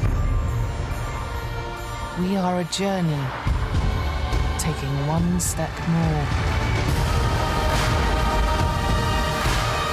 And we are the heart that beats as one. We are proud to be more. De Montfort University, Leicester.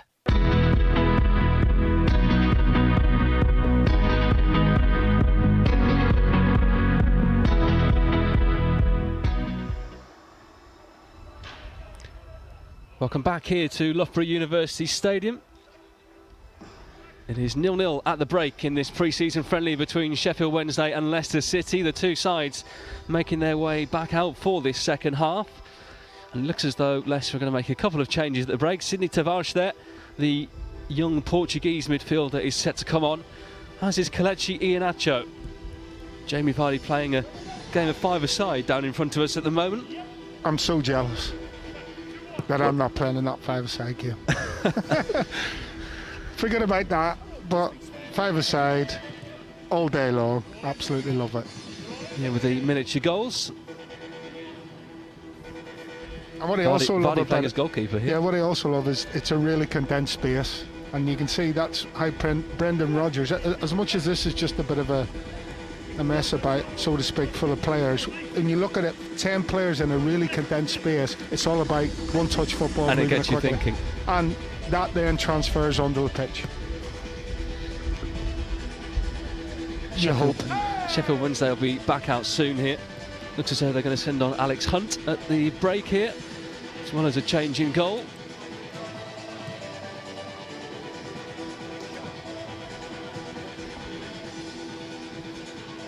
That's where we are, Loughborough University Stadium, in the main stand here. Everything spaced out as you would expect with the guidelines currently in place.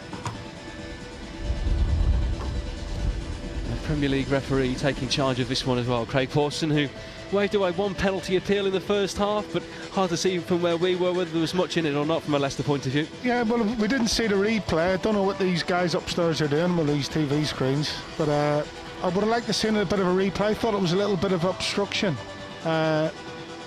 inside the box. Harvey Barnes has played a little give and go. He's made a great little run in behind, and I just thought it was a little bit of cute play from the Sheffield Wednesday defender. I don't know if it was Palmer actually who got the block in, but I just would have liked to see it again. Obviously no VAR today, and I don't think Craig Pawson's going to give anything too simple, is he, as regards penalties and stuff like that? No, probably not.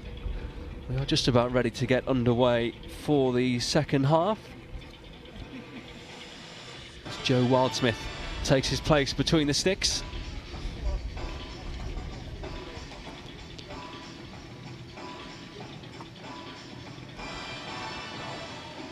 So Iheanacho on here for Vardy and Tavares on for Dennis Pratt. So two changes you would expect to have made sense. Yeah, absolutely. And as you say, give it another 15-20 minutes, you maybe see one or two more. It looks like Hunt has come on here for Luongo in midfield for Sheffield Wednesday.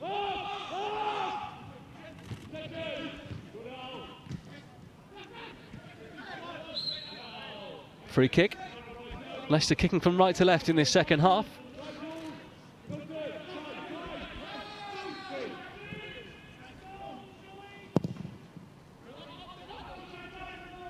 Moses Odubajo on in this second half as well. They've made a number of changes here Wednesday at the break. Not quite as official as normal games. We don't have a fourth official here today, and certainly no electronic board. We're basically making it up as we go along, James, aren't we, at the minute? We're more professional than that, Jerry, come on. well, I've got my eagle eyes out trying to spot changes. Unfortunately, they're more like sparrow's eyes, mine at the minute. I haven't got my glasses. So it's a bit of a struggle, even for me, up from a really good vantage point. It's a new font as well in the EFL this season, which doesn't make things totally easy in terms of numbers.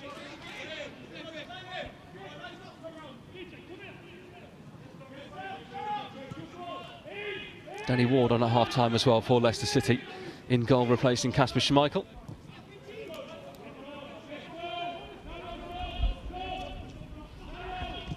So a number of changes on both sides. Brighton caught there. Just going back to what I was saying before and at half-time, again, Darnell Johnson gets a ball. That is a lot better. That's good early signs. You know, Darnell Johnson plays a forward pass into the feet of Mark Albrighton. I think it was. He lays it back and Leicester City get out. And that's when we talk about that transitional play, trying to get it from back to front that little bit quicker.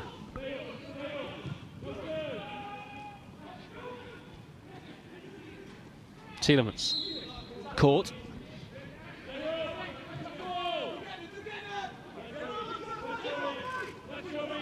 Mendy.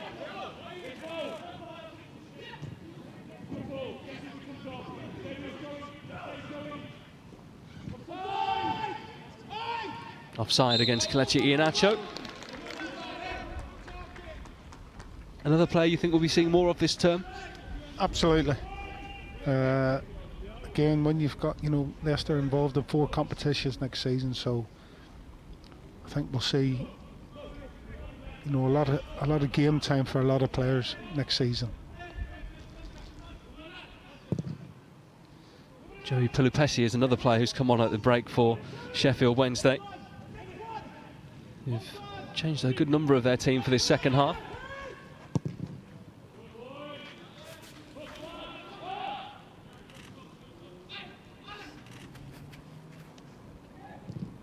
Away by Justin. Do you think Leicester have to massively change their, not strategy, but the way they're kind of reaching Iheanacho, because he's a different type of player to Vardy? That's a good question. And whether or not, you know, Brendan's trying, you know, to get to Iheanacho, or get Iheanacho to play a similar way to Vardy, or just to get the players to try and adjust to the way Iheanacho plays, you know, is yet to be seen. You know, but it's a very good question, because they are different types of players. Iheanacho is playing up front on his own. We haven't seen a lot of that last season, and invariably when we've seen him play, you know, with Vardy on the pitch, then he was playing a more subdued role, you know, not up on his own, but a little bit more of a subdued role. So good question, hard one to answer. We'll have to wait and see.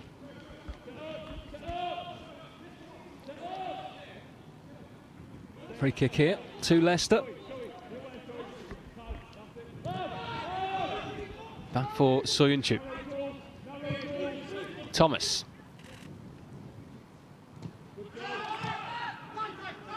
Intercepted by Reach. It's a nice ball into Hunt. Challenged by Sidney Tavares, who concedes the corner. Just a bit slack, wasn't it? From Soyuncu. Good thing was he had 2 or 3 players bearing down on him then, Soyuncu, but there was a good reaction from Leicester after that mistake from him. Yes, Sheffield Wednesday get the corner, but I mean, you've got 3 players bearing down on you and you're the last defender. It could have been a lot worse.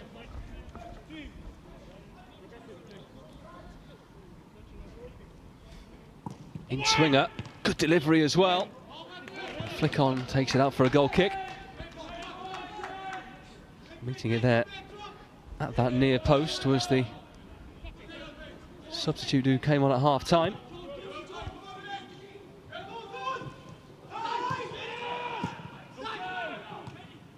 Barnes just losing it there. Odebajo.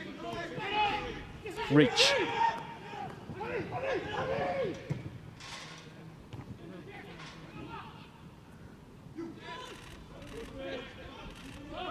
Fisayo Deli Bashiru has won that one there in the middle of the park for Sheffield Wednesday. He's been signed from Manchester City.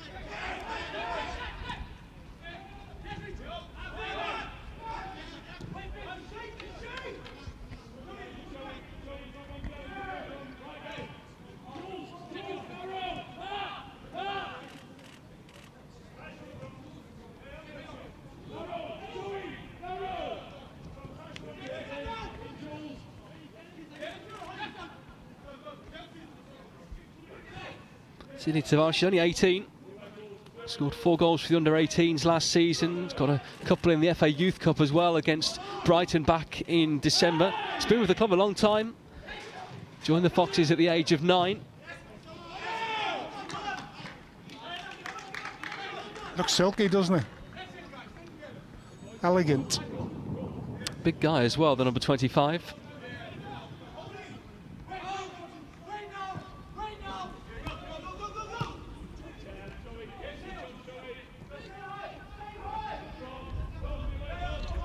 Change of match ball as well in this second half. 45 minutes each with the Championship match ball and the Premier League ball as well. Giving everyone a fair share.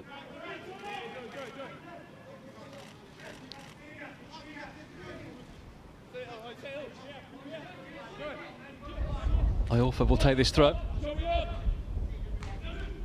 Good header by Thomas. Bit of a push there on Barnes, who loses out in the aerial duel. Rhodes. Donald Johnson has to be careful here. Reach pressurising. Johnson did well in the end to get his body between man and ball. He's let the one of the things you tell you as a defender, try not to let the ball bounce if you can help it. And unfortunately the ball's bounced, but then Darnell just uses the sheer strength to make sure that Reach you know, can't get away from him, can't get the ball and get away from him, and in the end gives a free kick.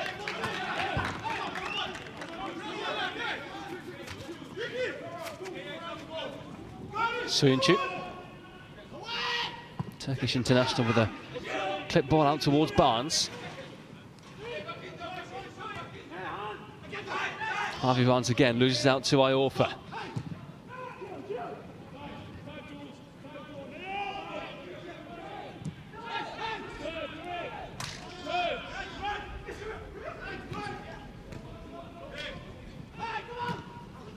Wednesday trying to carry it forward here with Hunt, who concedes the free kick after his challenge on Mendy.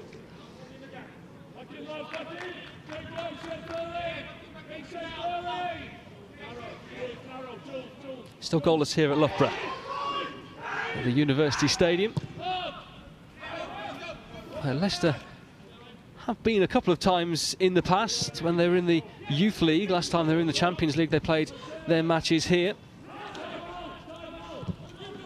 Actually, Darnell Johnson, Harvey Barnes and Admiral Musquet all played here in games against Porto and Copenhagen.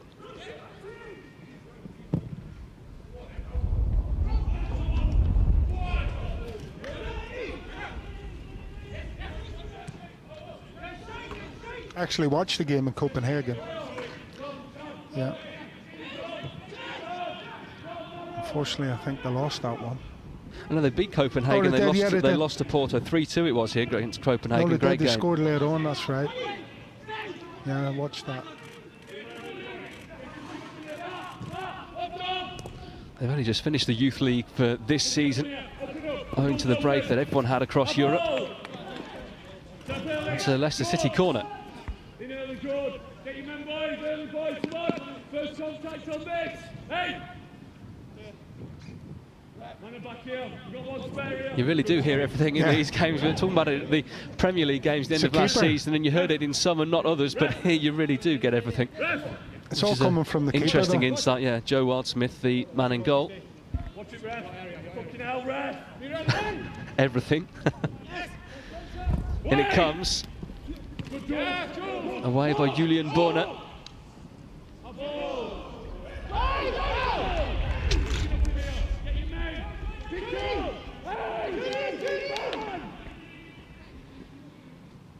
Mendy, Iheanacho, Albrighton, Rhodes, a real good striker in his heyday. I remember some big money being spent on him. I think it was by Norwich City. Now at Sheffield Wednesday these days.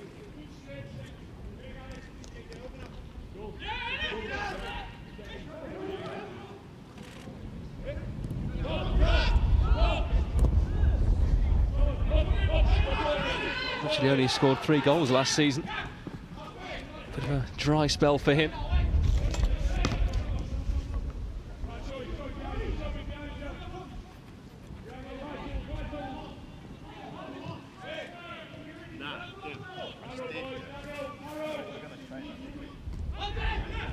Tavares just caught there on the ankle, I think. Suyuncu, Sheffield Wednesday pushing up here.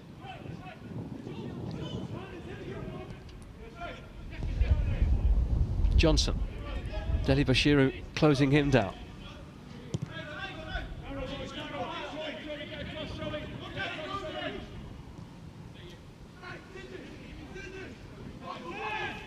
Still awaiting the first goal here. Leicester scored right at the top of the second half on Wednesday against Blues of Birmingham. Iorfa, heavy touch, nearly let Iheanacho in. Wildsmith had to be careful there.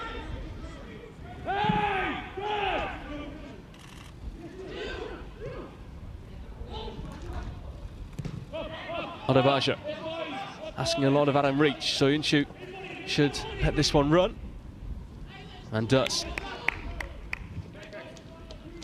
Yeah, we just seen again a moment before.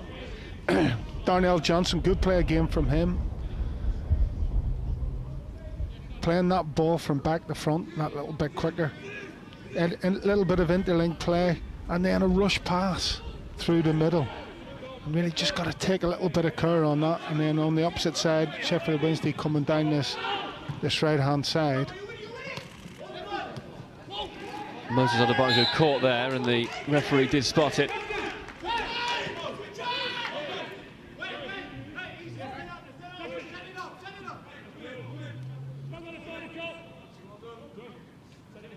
They shall not pass that one. Brendan Rodgers in conversation with Mike Stowell. There's Wes Morgan walking around the back of the dugout there. Went off in the first half with a slight injury. Hopefully we'll get an update from Brendan Rodgers post-match about what the situation is with him, but he looks like he's walking okay, which is a good sign. Hunt's ball in. Easily away by Iheanacho.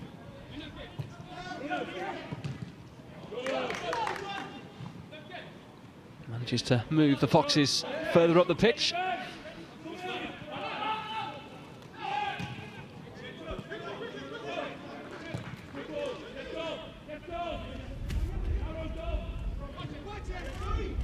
Soonchu.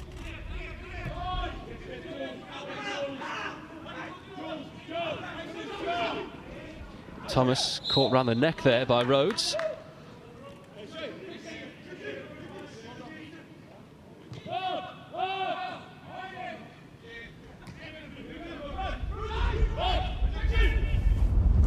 Soonchu back to Ward. Soonchu throwing his arms up in the air there. You can see the frustration was there. He wanted an out ball. Iheanacho dropping deep to get involved. Pressure a lot higher from Wednesday in this half, isn't it? Yeah, I was going to say they've slightly changed their tactics Wednesday, and they've not conceded as much ground as they did in the first half, and it seems to be working for them, you have to say. Although, you know, Leicester have had one or two opportunities by getting out from back to front and then just letting themselves down with their final pass, just rushing it a bit. Changes on the way here for Leicester City. Looks like Damari Gray is going to be one of them. Hamza Chowdhury also getting ready here. Filip Benkovic wearing 16. The Croatian centre half. So who's coming off? That's the question. Looks like Soyuncu may be making way, or is he staying on?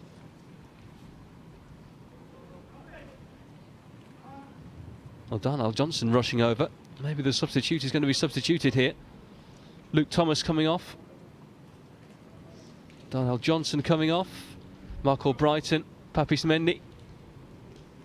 So a quartet of changes. Vontae Daly-Campbell is the other man to come on here. With an hour gone, you'd probably say they were pre-planned, wouldn't you, Jerry? Oh, absolutely. It's normally round about the hour mark that anywhere between 60-70 minutes where you make the changes, but give someone, you know, a half decent run out.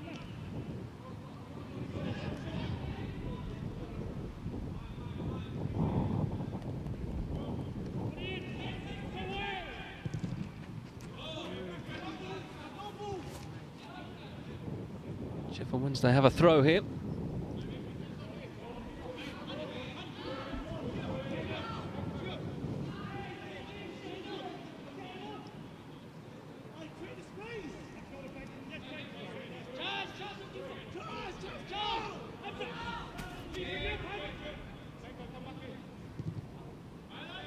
Didn't work out for them in the end though, a bit of a waste.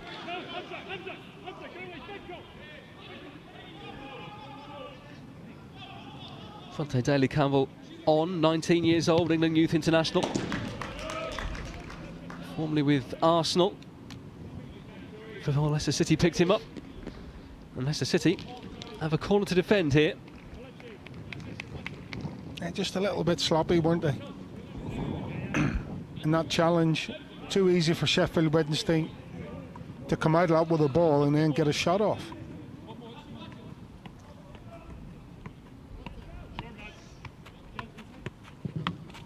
And it comes, long one towards Iorfa at the far post, but the only contact he made in the end was with the post.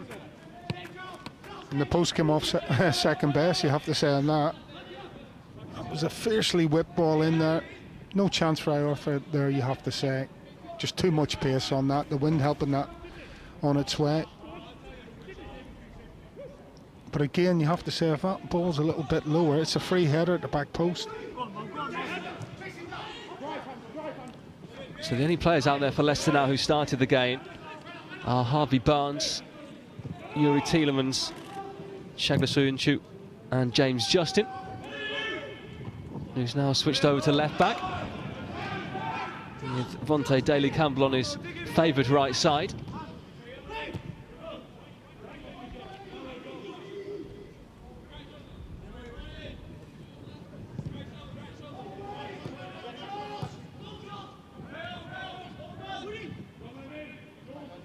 Ward looking long for Iheanacho, the defender there with him, trying to get the better of him. Tielemans, Justin free on the left, thought about coming inside, then did come inside, but Adebayo read him.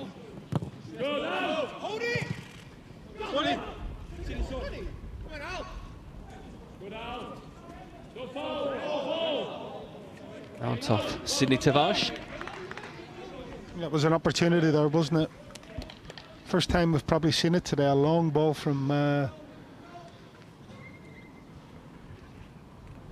keeper. Finds Iheanacho, does really well to hold that up, bring Tielemans into play. He's a little bit unlucky, James Justin, isn't he? Tries the Meg. Borna. Reach. Iheanacho. Chance to drive forward here for the Nigerian forward. He's past one, he's past two. Kelechi Iheanacho. Fantastic play. Iheanacho! Side netting only. He did all the hard work. Barnes was free at the far post as well. We were just waiting for the net to ripple. Sadly, it was the wrong side of the post. Well, as you said, you know, he's done all the hard work. The easy work at the end of it is to pass the ball to Harvey Barnes. He skips past 1, 2, great little bit of skill. Comes inside now. You've got Tielemans there. You've got Harvey Barnes at the back post on his own. Tries to go it alone. He's got his head up as well. He does see him. He looks across. Yeah. Does Barnes have to be screaming for it there? I don't know. I know he's a centre forward, Kelechi, but he must know that he's surrounded by, you know, 2, 3 Sheffield Wednesday players, and if he gets a shot off, there's a chance it's going to get blocked. Whereas Harvey Barnes is on his own. Iheanacho. Barnes will just keep this one in, will he? No. Asking too much in the end, and frustration there for the wide man. I think if the rules had been reversed, and that was Harvey Barnes making that little shimmering run, and then he takes a shot and it goes wide, and Iheanacho stood at the far post on his own, and he'd have his arms up in uproar, you know, so you...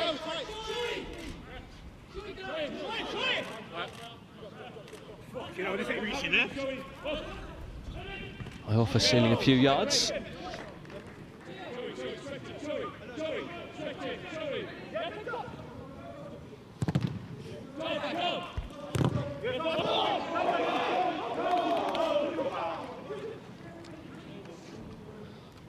Sheffield Wednesday about to make another couple of changes here.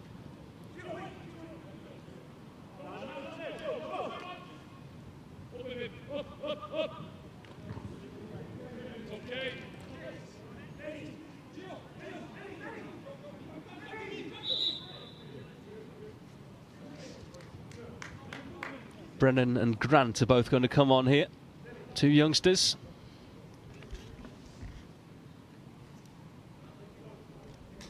Adam Reach's day is done, as is Dominic Iorfa's.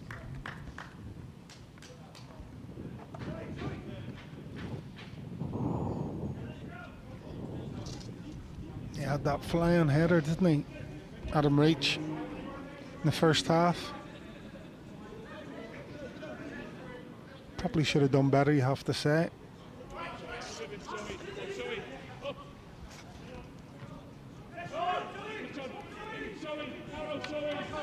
No restrictions on the number of substitutions in this game, which is great for the managers, less so for us trying to keep track of it here. Yeah, I've given up. Especially when Sheffield Wednesday gave me their team beforehand and they've somehow magicked up 3 subs they hadn't even told me about. So it doesn't make things the easiest, but we know where we are with Leicester anyway, which is what really matters. Halfway through this second half, still no goals. But a game where there's been plenty of good chances to score them. Wildsmith away. It's going to break favourably here.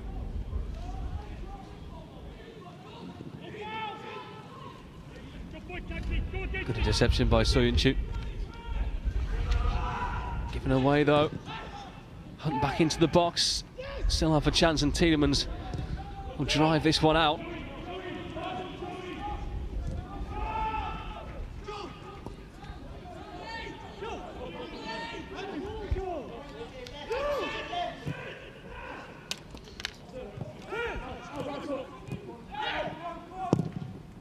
Wildsmith into the sky. Watch it.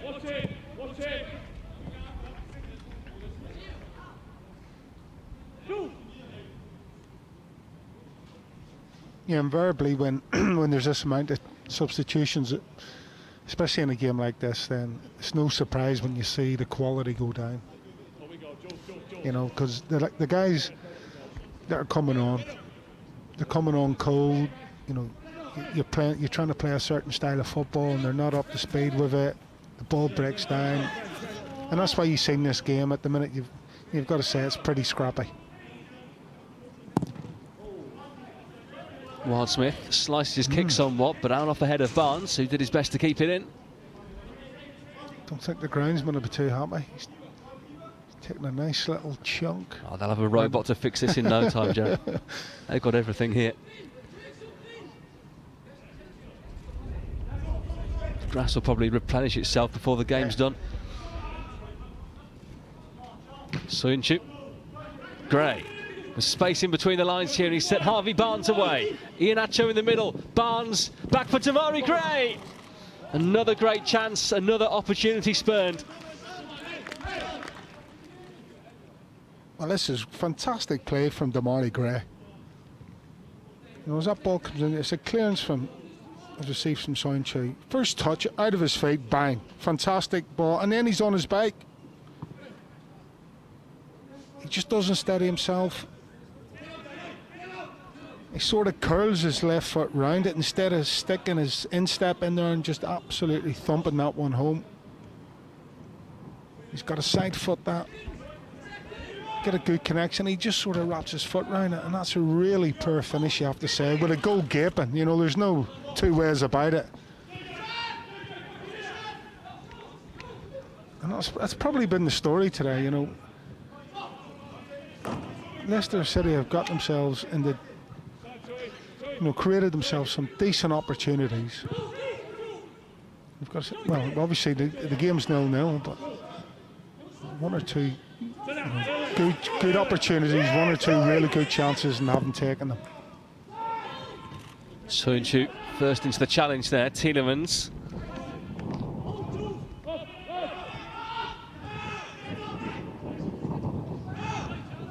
Soyuncu.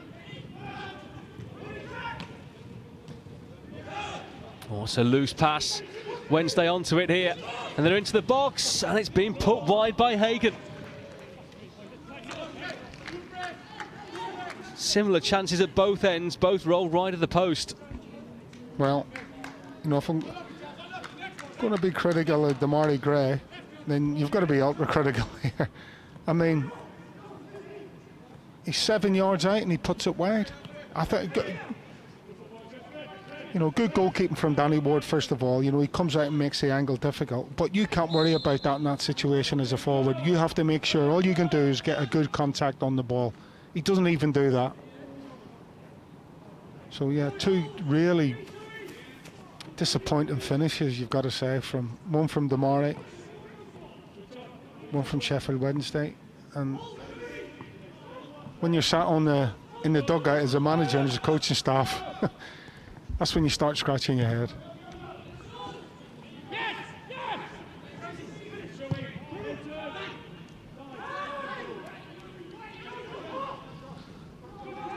Inacho battling for it, but he has fouled Julian Borner,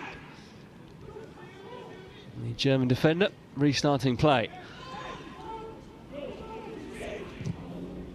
That's a nice ball. Here's Damari Gray. Can he finish this time? Gray, wonderful touch! Past the post again. And he can't believe that he hasn't scored here. 2 excellent chances in the space of a couple of minutes, but it may have gone down as a fantastic save. Let's have a look again. Yeah, it's a lovely little clip there, isn't it? Over the top, Damari does everything. You think he's going to shoot. Defender goes for it. And again, it's that left foot finish, isn't it? He just can't seem to guide it this time into the far post. That's a fantastic save as the corner comes in. Outstretched leg there from Joe Wildsmith. I've done him a misjustice there, Damari Gray. It's a great little leg from the keeper. Gray. Good move, do it. Odebajo making the most there of Gray coming across him, winning the free kick. Again, it comes from good pressure in that midfield area. You know, I think it's Borner trying to dilly-dally on the ball. Leicester just swarm him, nick it. I think it's Tavares plays a lovely little clip over the top. And it's good play from Damari Gray. I think we're about to see Kiernan Dewsbury Hall introduced to the action here, probably for Yuri Tielemans. Suinchu. He may have hit an arm in there in the end, but back it goes to Danny Ward.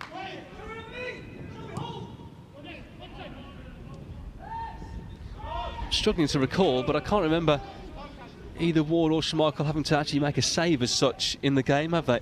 No, absolutely. Obviously, opportunities rolled wide. Well, we just saw a minute to go, but Danny Ward would have been expecting to try and make a save there, and that last opportunity for Sheffield Wednesday. But such was the quality, or the poor quality of the finish, he didn't even have to do that. It's going to be a busy September for Leicester City. 2 o'clock, Sunday the 13th of September is when they get things underway. The Hawthorns against West Bromwich Albion. Burnley at home the following week, and then the game at Manchester City. That's on a Sunday as well now, isn't it? That one's also been moved. And they're also going to play at least one cup game in the month as well. The Carabao Cup has been truncated in terms of when the rounds are going to be played. They're going to play the first, second and third round in successive weeks in September, so a lot of players are going to have to be used for all of these matches.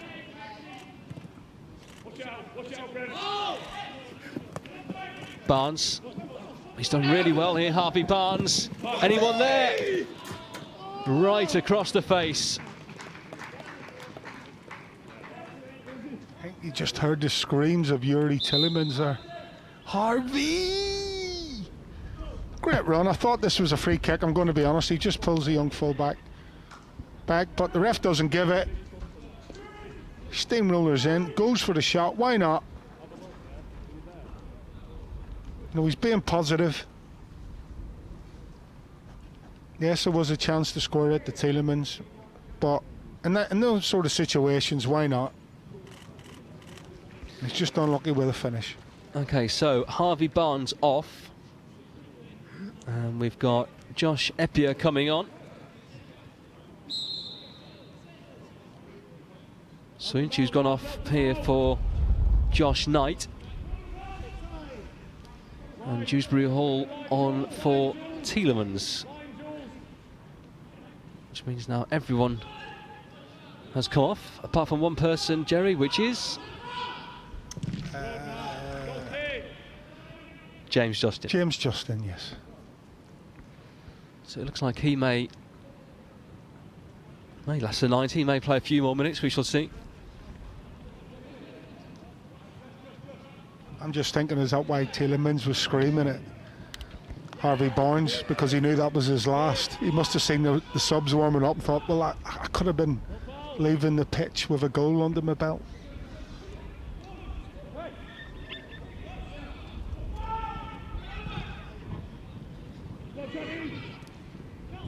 Chowdhury, Knight, Justin. Caught in possession, and the referee Craig Pawson blowing in Leicester's favour. Not too many complaints though. I think he gets away with it slightly, James Justin. He's got a pass on nice and early. It's got to be a firm pass, but he rejects it, and then he comes under pressure. And is it a free kick? Possibly. The ref gives it, but I think he gets away with one because he's on the floor, and Sheffield United are probably 3 on goal. Referee probably sees it as a little bit unjust, but he needs to get that pass off a bit earlier, James. Chowdhury slips it for Daly Campbell. In it comes towards Sidney Tavares, who challenges with Wild Smith, who expectedly claims. It's a good ball in from Campbell, isn't it? Just dinks it. When the ball goes at the byline and you're stretching, that's the only thing you can do is just try and get a little dink, get it up into the air, back post. Keeper does well, you have to say. Tavares, no chance.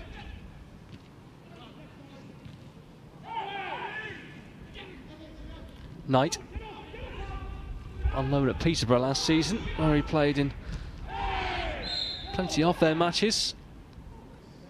Good experience at League One level. So hard though for the players coming through these days. You know, you've got to be really top level to get in this Leicester team now. Yeah, I like Josh Knight. I think he might have, featured a little bit more last season, but by all accounts did well at Peterborough. And you've got, Leicester are just building, an experienced, let's call it, under-23 squad. And at times, that can be frustrating for them. You've got Darnell Johnson, Josh Knight. And I've been around the club and others. They're obviously the first two that just spring to mind because they're defenders. So I'm always looking at them. But sometimes it can just be a little bit frustrating because you're not, you're doing well in the 23s and you're not getting a look in. Great. This game is officially behind closed doors, but as you can see in the background, plenty have gathered on the hill beside the pitch here to watch on from afar. Odebaja.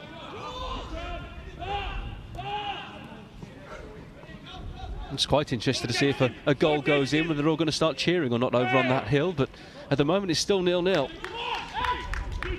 there's a few more gallers since the game started, isn't there, as well? I think it's because they've realised that you're on co-commentary, Jerry, and they've all got the autograph books out ready for the selfies. Just give them a little wave. Give them all a little wave, if that's the case. The voice of Jerry Taggart, alongside me for commentary on LCFC TV today.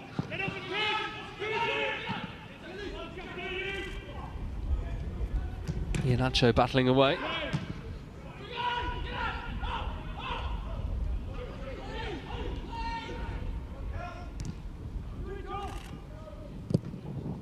Wouldn't necessarily say the tempo's been massively affected by these substitutes, but it's more the quality. Yeah. Obviously, the quicker you get into the game as a substitute, the better. So you're going to come on, you're going to have a burst of energy. There's no doubt about that, but it's all about the quality then. And you have to say that's sort of been lacking in the second half. I guess Sheffield Wednesday are kind of the hosts in this game, given they've been training here at Loughborough all week. The last time they did host Leicester City was back in December 2013. The two sides haven't met too many times over the years. And in fact, in that last game at Hillsborough, there were 2 goals in the first 9 minutes. Anthony Knockout with the open for Leicester before 2 goals from Connor Wickham turned things around.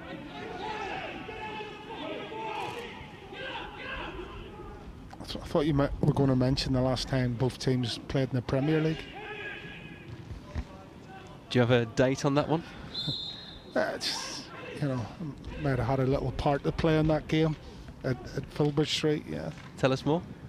Just a brace. Oh, okay. Just a brace for the Foxes. One of your better braces, or? Yeah, 2 standard headers from set pieces. Taggart-esque.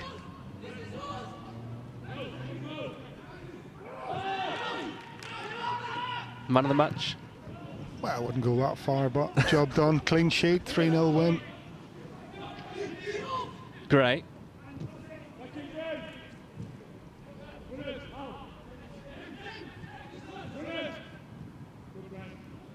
Dewsbury Hall, such a cultured left foot, on loan at Blackpool last season. 21 now. Chowdhury sliding in to good effect as well as it lands at the feet of Knight. Benkovic, another who'll be looking to make his mark. Bristol City last season, Celtic the year before. Not easy to break into a Leicester backline though, that normally features Johnny Evans and Shagla Soyuncu. Yeah, unfortunately for these young guns, you know, you've got to be pretty special to replace, you know, those two guys at the minute. I say for the majority of the season, very, very solid indeed. Worked well as a pair.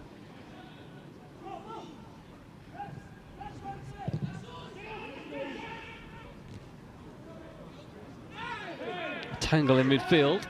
Chowdhury didn't know the challenge was coming.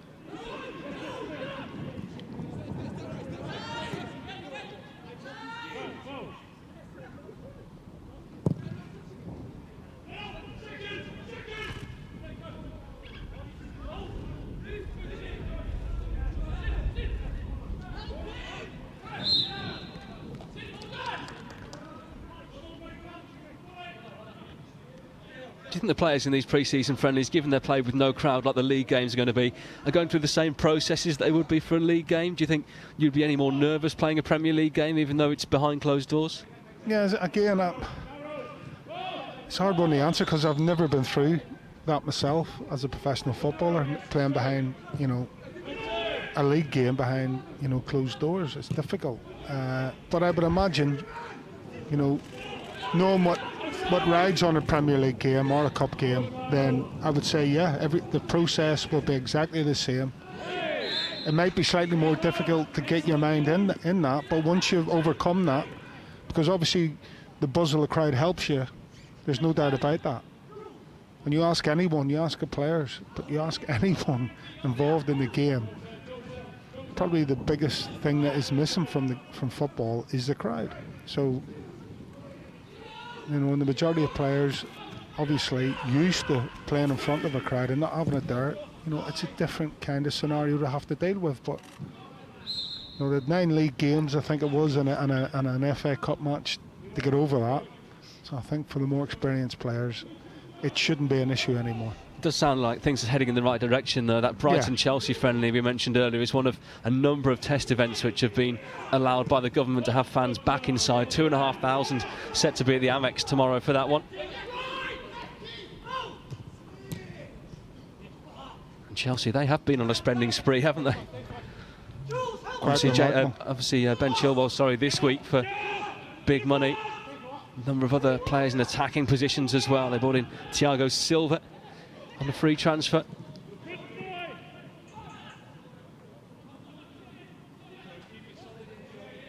Yeah, he means business, doesn't he? Well, I suppose they've had a couple of windows to save up, haven't they? Chelsea.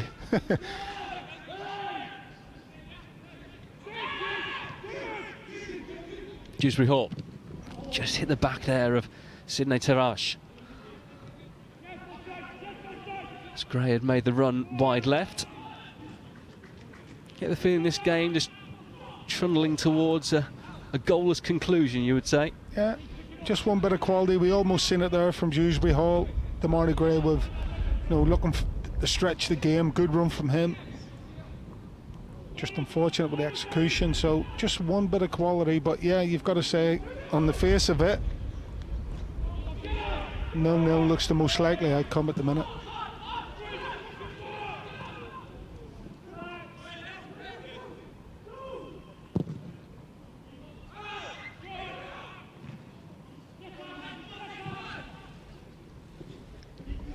Dewsbury Hall doing well to get Leicester forward here with Gray. Maybe one of the final chances. Damari Gray's got the pace here. Heavy touch. And Wildsmith just saw enough of the ball to decide to come and grab it. He's tried to emulate Harvey Barnes about 10-15 minutes ago, hasn't he? Damari Gray.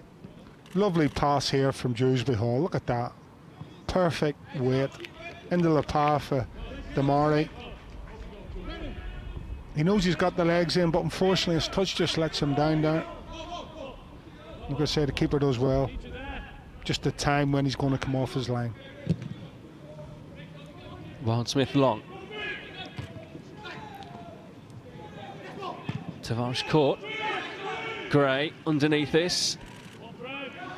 Battling for it there with the youngster who came on, Brennan.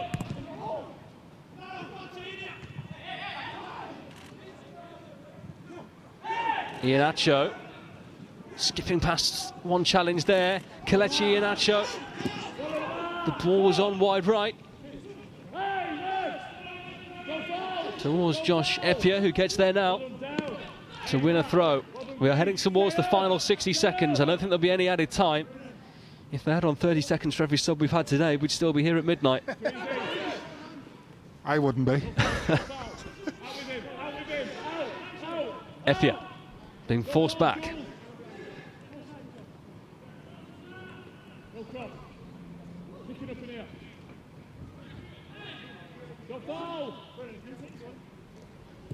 Eppiah in, pushed away by Wildsmith. Benkovic. Just in for Gray, who has been more than lively since coming on. Two excellent chances, one of them saved. Commentator's curse there as he gives it away, but does well to win it back. Excellent play from Demarai Gray. Fantastic. Last chance now. They've got to get this one in the box if they want to win it. The result, of course, is immaterial, really. And that will probably just about take us to full time.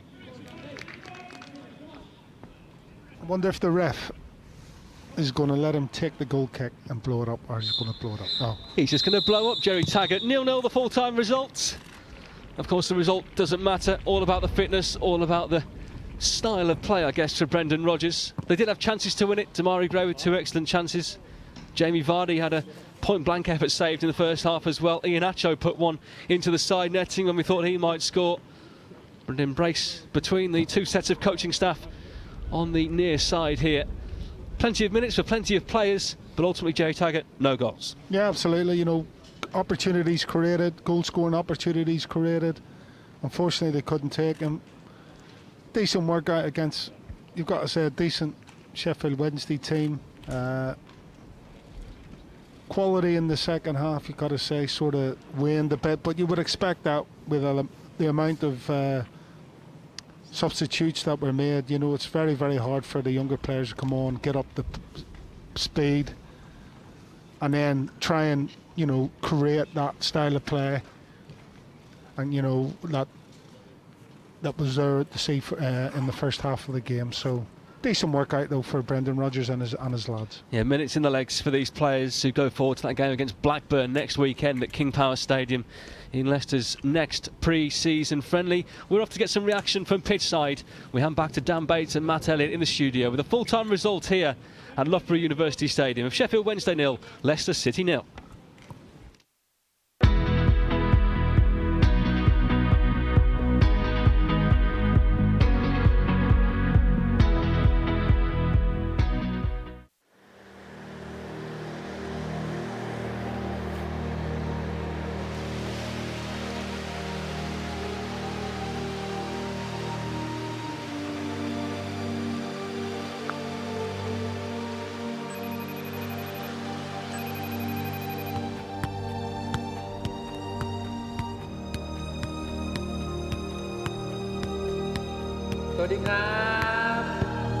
Oh, hello. What's going on? Not much. Just waiting for the football to get back to normal. How about you? Yeah, me too. Really missing you guys. Could really do with a break though. So when are you coming to see me? Hopefully soon, but there's some work I've got to do first. Sawadi. สวัสดีครับบาย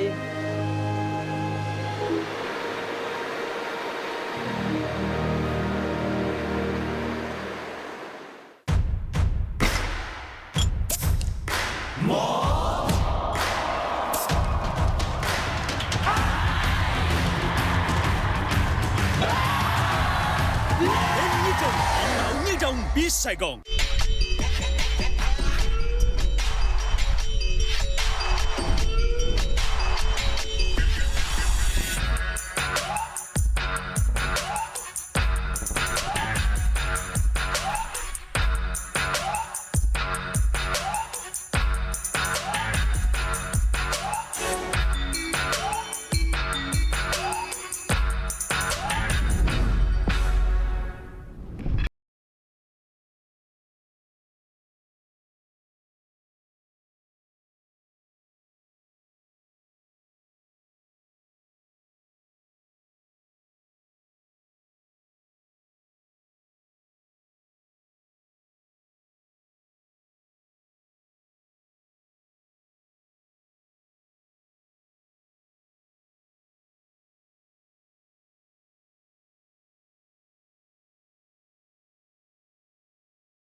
We are an instinct that ignites action. We are a journey taking one step more. And we are the heart that beats as one. We are proud to be more. De Montfort University, Leicester.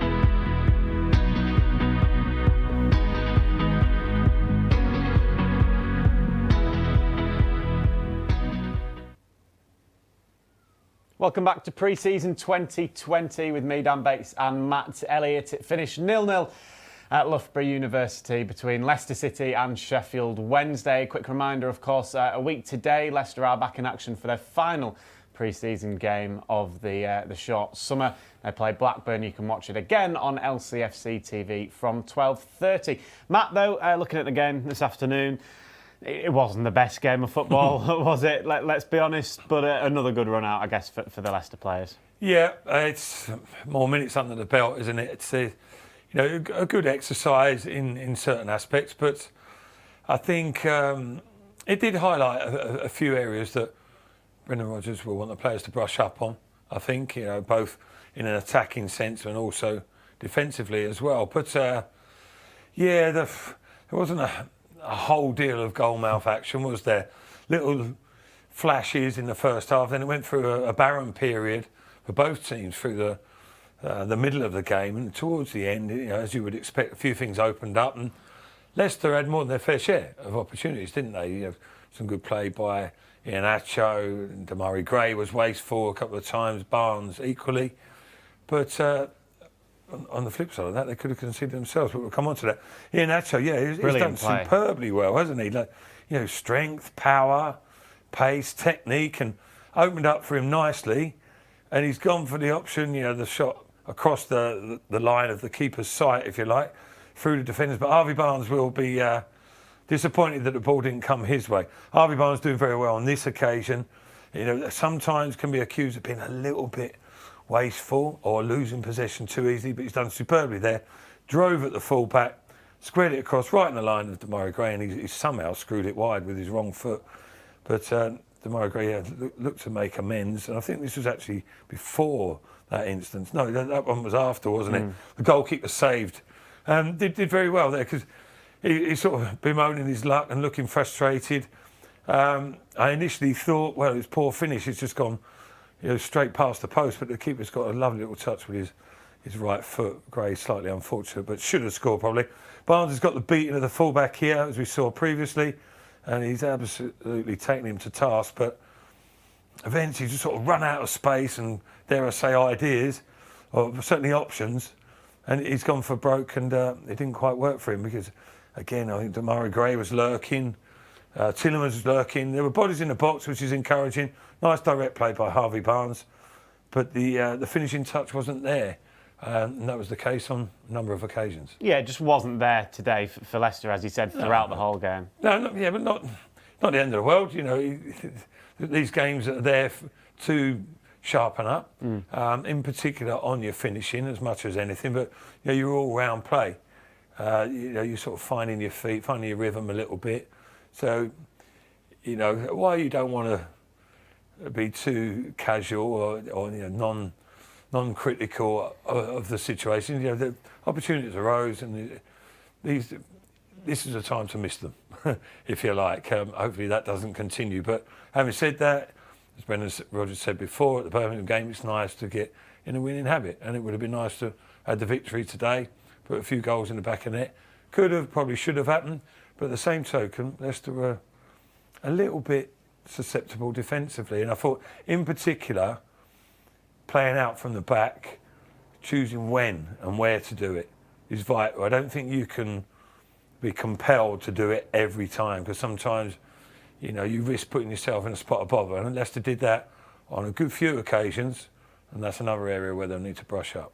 What do you think Brendan Rodgers will be saying to the squad, probably right now, in the dressing rooms or out on the pitch, wherever they'll do it, He won't obviously be too frustrated by the result. As he said, it's a pre-season friendly, it doesn't matter, but it is nice to have that winning feeling.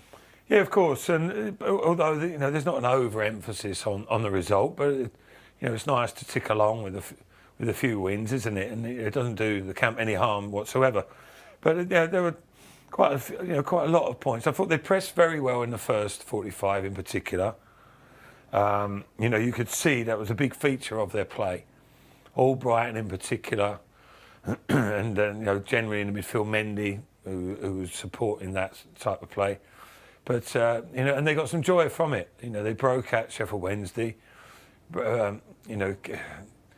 dispossessed them, and played not on the counter, but were in some dangerous situations. Jamie Vardy on a couple of occasions. Perhaps if it was the Premier League, he might have been that little bit sharper and a bit more ruthless. So, I think there are a number of positive things to look at and for Brendan Rodgers to mention. But on the flip side of that, a little bit of, I wouldn't say even sloppiness, but choosing the wrong options crept in, particularly in the second half. Danny Ward went to play a goal kick. He didn't really have an obvious route out of his situation, so he went for the dummied almost feint and played it in short to Sancho, and from then on I thought they were going to lose it. You're going to lose the possession here. It was too pressurised, but they still persevered with that. Now, I know Brendan wants them to play, but I don't think he insists that they must play their way out. Irrespective, you've got to pick the right time to do it. And Danny Ward did the same thing again. But it didn't give the ball away, but put Sancho in a pressurised situation, had to force the ball into midfield. Sheffield Wednesday pinched it and they were on the attack again. I don't think you could afford to do that, make that wrong option mistake too often. But listen to Iheanacho. I thought he came on, sort of typified his play sometimes, the way he went through and scuffed the shot. But he was creating chances for himself, and he was robust out there. So that was good to see for him. And there were quite a few plus points, I think, without a doubt. But for me, overall, the performance was more impressive against Birmingham than it was today.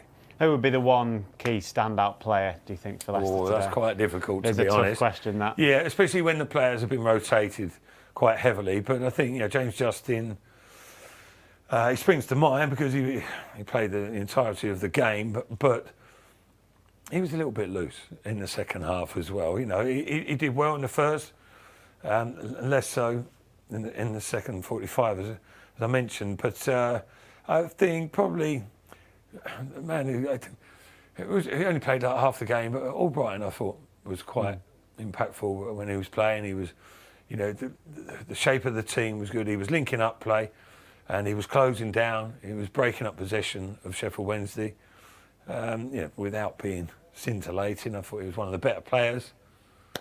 Probably a lot of people would disagree. We'll go with Mark Albrighton if there has to be a man of the match. Going back to James Justin, we saw him obviously play the full 90, as he said, from right back, but then he also moved to left back as well. He played left wing back for Luton, of course, mainly the season before last. So clearly he's a versatile player and a very key player for Brendan Rodgers in that sense. Yeah, no, he's got that. He's got that flexibility. It's difficult as well. I mean, it has happened on rare occasions, certainly in the short term for right backs to play left back or vice versa. Less so in the latter case, but yeah, he's quite adept on either flank, isn't he? And also reasonably comfortable. He's stronger on his right foot, but we saw today like the beautiful cross that he put in the first half when he cut back on his left foot for Jamie Vardy, the far stick, and Jamie got a left-footed strike that was saved by the keeper. But he cut in once and had a shot with left foot where he looked less convincing. But yeah, he's got that capability, and that'll be in the manager's mind as well. If and when Ricardo comes back, well, when he comes back, hopefully, in the not too distant future, that it might be a possibility at that stage that Justin plays on the left-hand side, in the short or medium or even long term. You never quite know, but although there are options, of course, with Thomas and Fuchs as we stand, and possibly another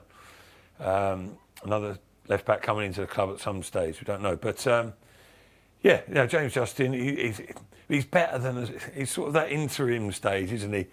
You know, because everyone knows that Ricardo, hopefully when he's back to full fitness, will be the first choice right back, you would imagine. But James Justin has done well enough to be considered, you know, just a squad player. You know, so he's well worth a shout in the first team. So I don't think there would be any concerns really from Brendan Rodgers to put Justin in at left back if that proved to be the case at the time. But time will tell. But you know, he's certainly a fine player, and he's only going to get better. Another look at a couple of the other young players. You mentioned that Sydney Tavares stood out for you in that game against Birmingham. He came on again today and looked bright, looked industrious in midfield. Yeah, he looks a natural footballer, doesn't he? I like that about him. You know, a little bit of a, not a swagger, but you know, he's comfortable on the ball. He knows that he's a talented footballer. You can see that. And you know, he has that belief in himself.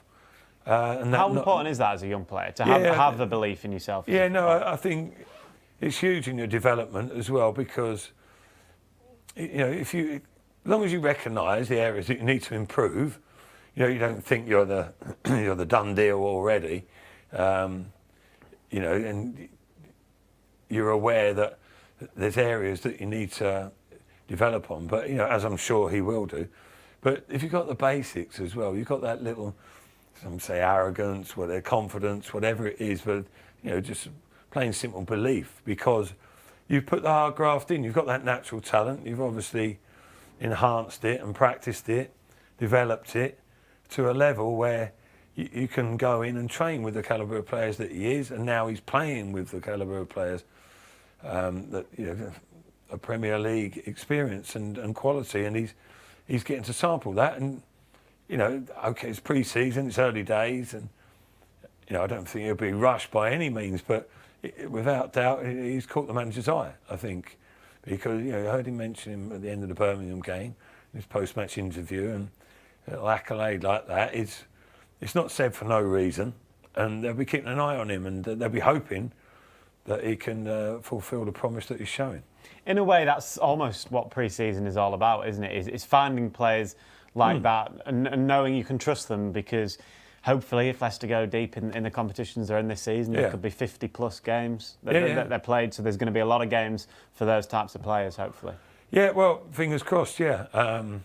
You know, numerous competitions that Leicester are going to be involved in, and you know, I think, you know, sometimes, I'm not saying it's going to be Sydney in that case, but he's certainly one to look out. But the gems are unearthed, or certainly given their chance to flourish. And yeah, he looks like a natural born footballer, doesn't he? Lovely touch, comfortable on the ball. He moves nicely when he's in possession, and you know, he looks to have an eye for creativity. But there's a long road to go for him, even at this juncture. You know, where he's featuring in first team games, albeit pre-season, but and you know, and others in the pipeline as well. You know, Luke Thomas as well. He's got to be mindful that he hasn't cracked it. You know, he's a hell of a long way to doing so, but you've constantly got to prove yourself. You've constantly got to improve yourself as well. And you know, I'm sure that under the guidance of the manager, the experience he's got and his staff, you know, they're the ideal team to nurture the sort of talent that Leicester have there. And also, you know, you've always got opportunities, even, let's say, the manager's shown that as well with the likes of Nampalys Mendy. I mean, for all intents and purposes, people thought he was out of the club and never to come back. And, you know, he's been given a lifeline to an extent. Kelechi Iheanacho, there's talk and speculation about maybe another, you know, a forward player at the very least coming in. But Kelechi will be thinking, hang on a minute, you know, I'm not done and dusted here yet. I mean, I might still be able to show something for the club. And I thought he put in a great effort when he came on. In the second half, Brendan Rodgers was constantly monitoring that as well. So, yeah, there are many things to consider. I mean, the squad is, some people are looking at the squad now and thinking, oh, maybe it's a little bit light. But there's some heavy-duty players to come back who are out for, variety of reasons at the moment, and there will be recruitment at some stage. How much we'll have to wait and see, but there's a little bit of sort of not panic but concern from Leicester City players, supporters, that not enough players are being brought in. But I think the confidence should be there in the club. The track record for recruitment is not bad at all. No, that first game 2 weeks away. West Brom, of course, away from home. Jamie Vardy will be a happy man. We spoke about it with Jerry after the game against Birmingham. What were your first thoughts when you saw the fixtures? And they're the first three there. Yeah, mixed. But I think, over the range of the first 6 or 7 fixtures, there's a number of, you would put in inverted commas, winnable games. But listen, each Premier League game brings their challenges, don't they? And West Brom at the Hawthorns, back in the Premier League, it's going to be jumping there, isn't it? It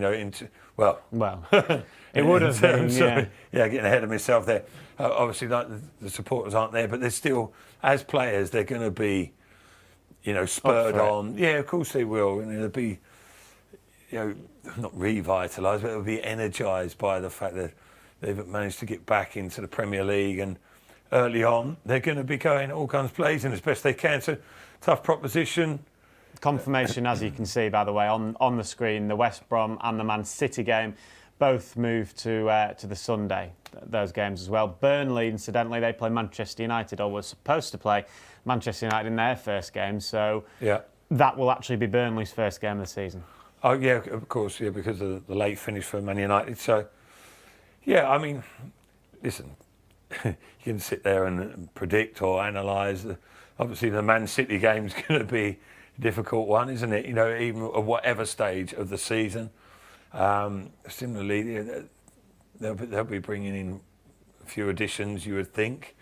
Listen, Man City, what more do we need to say about them? We know what they're capable of. But there are, within the first half a dozen fixtures or so, there's a reasonable opportunity, I think it's fair to say, that Leicester could get off to quite a solid start. Before the European football kicks in as well, of course. Yeah, it's got it all to come, haven't we? In one aspect or respect or another, with all the different competitions. But it's all part of, well, not the process, but part of the development of the club. They want to go and, enhance themselves as genuine European competition contenders, not just to qualify, but to actually thrive and excel in those competitions. In particular, maybe the Europa League. I know it's not everyone's first choice, but there might be more chance of serious progression in that at this stage. Hopefully, Champions League down the line. Although a quarter-final on the last outing wasn't too bad at all, was it? But it's it's exciting times, isn't it? But it'd be interesting to see how Leicester cope with it in terms of the depth of squad, the players that are going to be utilised. It really is a different scenario, isn't it? When you've got that, especially as you say, if hopefully Leicester are going deep into the Europa League and other competitions.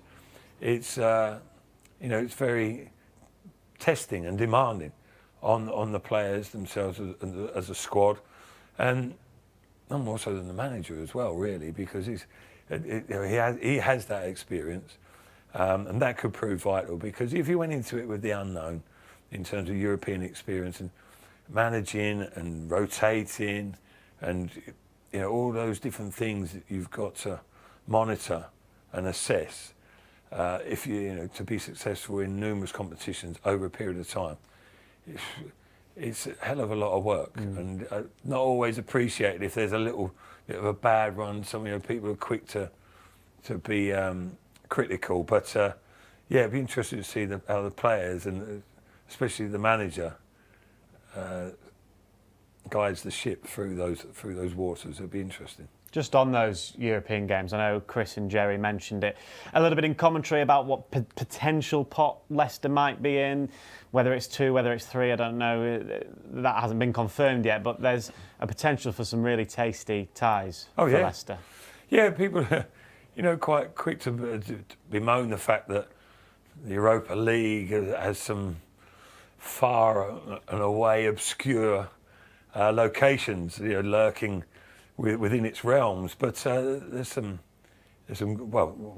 very nice, attractive countries, stroke regions to go to. Look at the excitement in your face already. Well, exactly. Yeah, I haven't had it confirmed, but I'm like to think I might be involved on a couple of them. We'll see. We'll see how things go. But also some very good quality football teams as well. Yeah, and I think people, like I say, it's sort of not an instinctive, but it's a quick reaction of people, Europa League, Champions League, forgetting the top class, international football league teams that appear in this. There are some not so well renowned clubs out there as well, of course, but that brings its own intrigue at times as well. A little bit of the unknown and testing yourself, to an extent, maybe sort of testing the water a little bit for Leicester. Quite new or novices, as you say, in terms of European competition.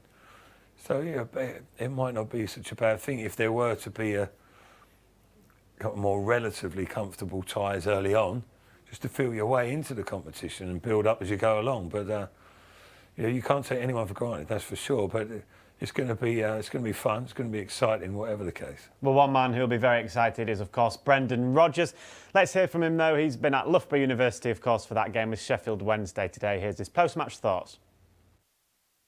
Brendan, 0-0 the full-time result, but a worthwhile exercise, I'm guessing. Yeah, I think the quality improves as the sort of pre-season continues. But yeah, good exercise physically and able to get 90 minutes into some players, and obviously more game time and other game time into others. And also, I always think it's nice to get a look at the young players as well. So, but overall, good exercise. Are you surprised it ended goalless, given how many chances there were at each end?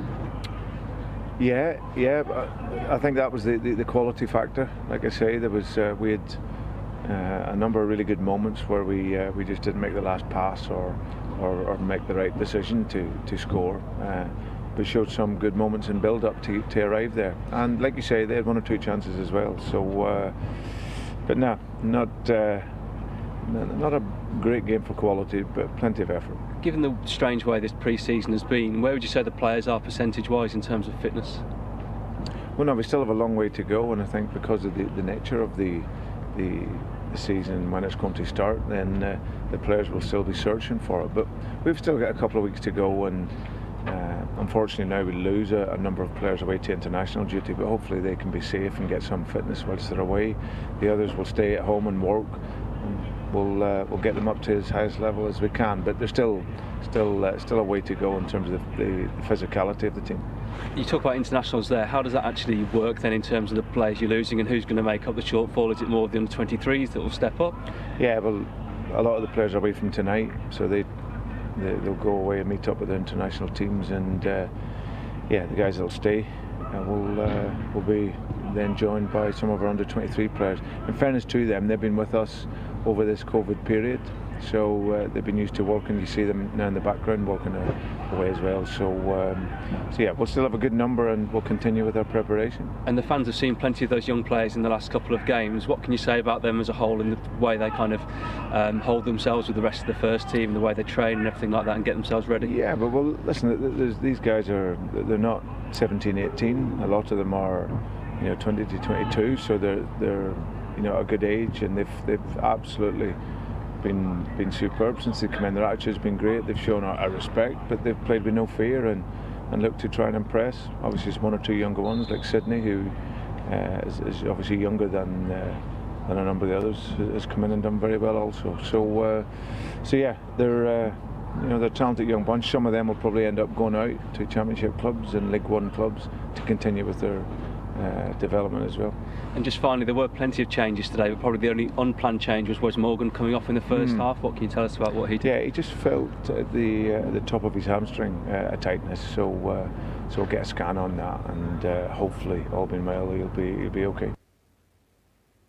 Brendan Rodgers there speaking after the goalless draw. He had a little smile, didn't he, Matt, when he talked about the standard of the game. So well done if you are still with us here on pre-season 2020. But a few points to pick out from what Brendan said. He said it was a good exercise. He said, yes, that there was a little bit of quality lacking at both ends for both teams, but still a good exercise nonetheless. Yeah, I mean, certain element of rustiness maybe there, but you don't want that rustiness to continue for too long. You know, missed opportunities today are obviously, you know, less of an issue than it would be in a Premier League game. Although, you know, there were times in the season, in the last campaign, that Brendan was saying, well, we were missing that final pass or that cutting edge, etc. So, you know, as always, you want to brush up on all aspects of your play, but in particular your finishing.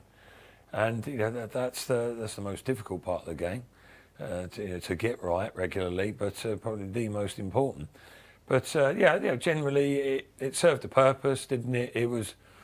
It wasn't too spectacular a game, although the quality was missing. But sort of ironically, there were quite a few opportunities as well for both teams as well. And I thought Leicester were a little bit loose defensively. Jerry mentioned, and you know, in the first half, a couple of one was a set piece, wasn't it? Big, strong physical side, Sheffield Wednesday. How do we cope with that? And I thought Leicester just about hung on in a couple of situations. There was one in the second half, and the ball fizzed across from a set piece corner as well, and the wind took it away. And they do have to perhaps have a little look at that, Leicester, as well, dealing with set pieces. Because they're not the biggest side, whatever team they put out. You know, how they combat teams who are big, strong and aggressive. But yeah, no, I mean, they've got through it. The downside, the biggest downside is the one that was just mentioned there. Whereas Morgan just picking up a little bit of a niggling injury. You don't want that at any stage of the season. But in particular, in pre-season, when you're trying to get yourself right, because it upsets your preparation for can do, you know, through the course of the season. But hopefully it's not too severe and he'll be able to get by that pretty sharply. But yeah, I don't think today, did he learn too much that he didn't know? Probably not. Probably not really. I thought, you know, Damari Gray flattered to deceive a bit, didn't he? You know, did some really bright spots, but didn't have the finishing touch. Iheanacho's similar. Something that's a little bit sort of indicative of their time at Leicester City, but you know, they need to sharpen up on that a little bit. But yeah, pluses and negatives throughout, I think. You know, but a little bit lax with possession in important areas, in dangerous areas in the second half. So, you know, sort of fine-tuning that mentality, decision making in those important areas is vital. Cut out any mistakes, but listen, it's a pre-season game. It is what it is. You know, it serves a purpose to an extent. They'll start cranking it up over the next couple of weeks. But you know, both in the forthcoming game against Blackburn, but the international fixtures that we speak about gets in the way of that. But there'll be some serious work done on the training pitch. Well, thank you very much, Matt. Thank you for joining us as well here on pre-season 2020 on LCFC TV. As Matt just mentioned there, the Blackburn game next week will be available to watch for free again with us, so do tune in from 12:30 on Saturday. But thank you very much for watching. It finished goalless between Leicester and Sheffield Wednesday.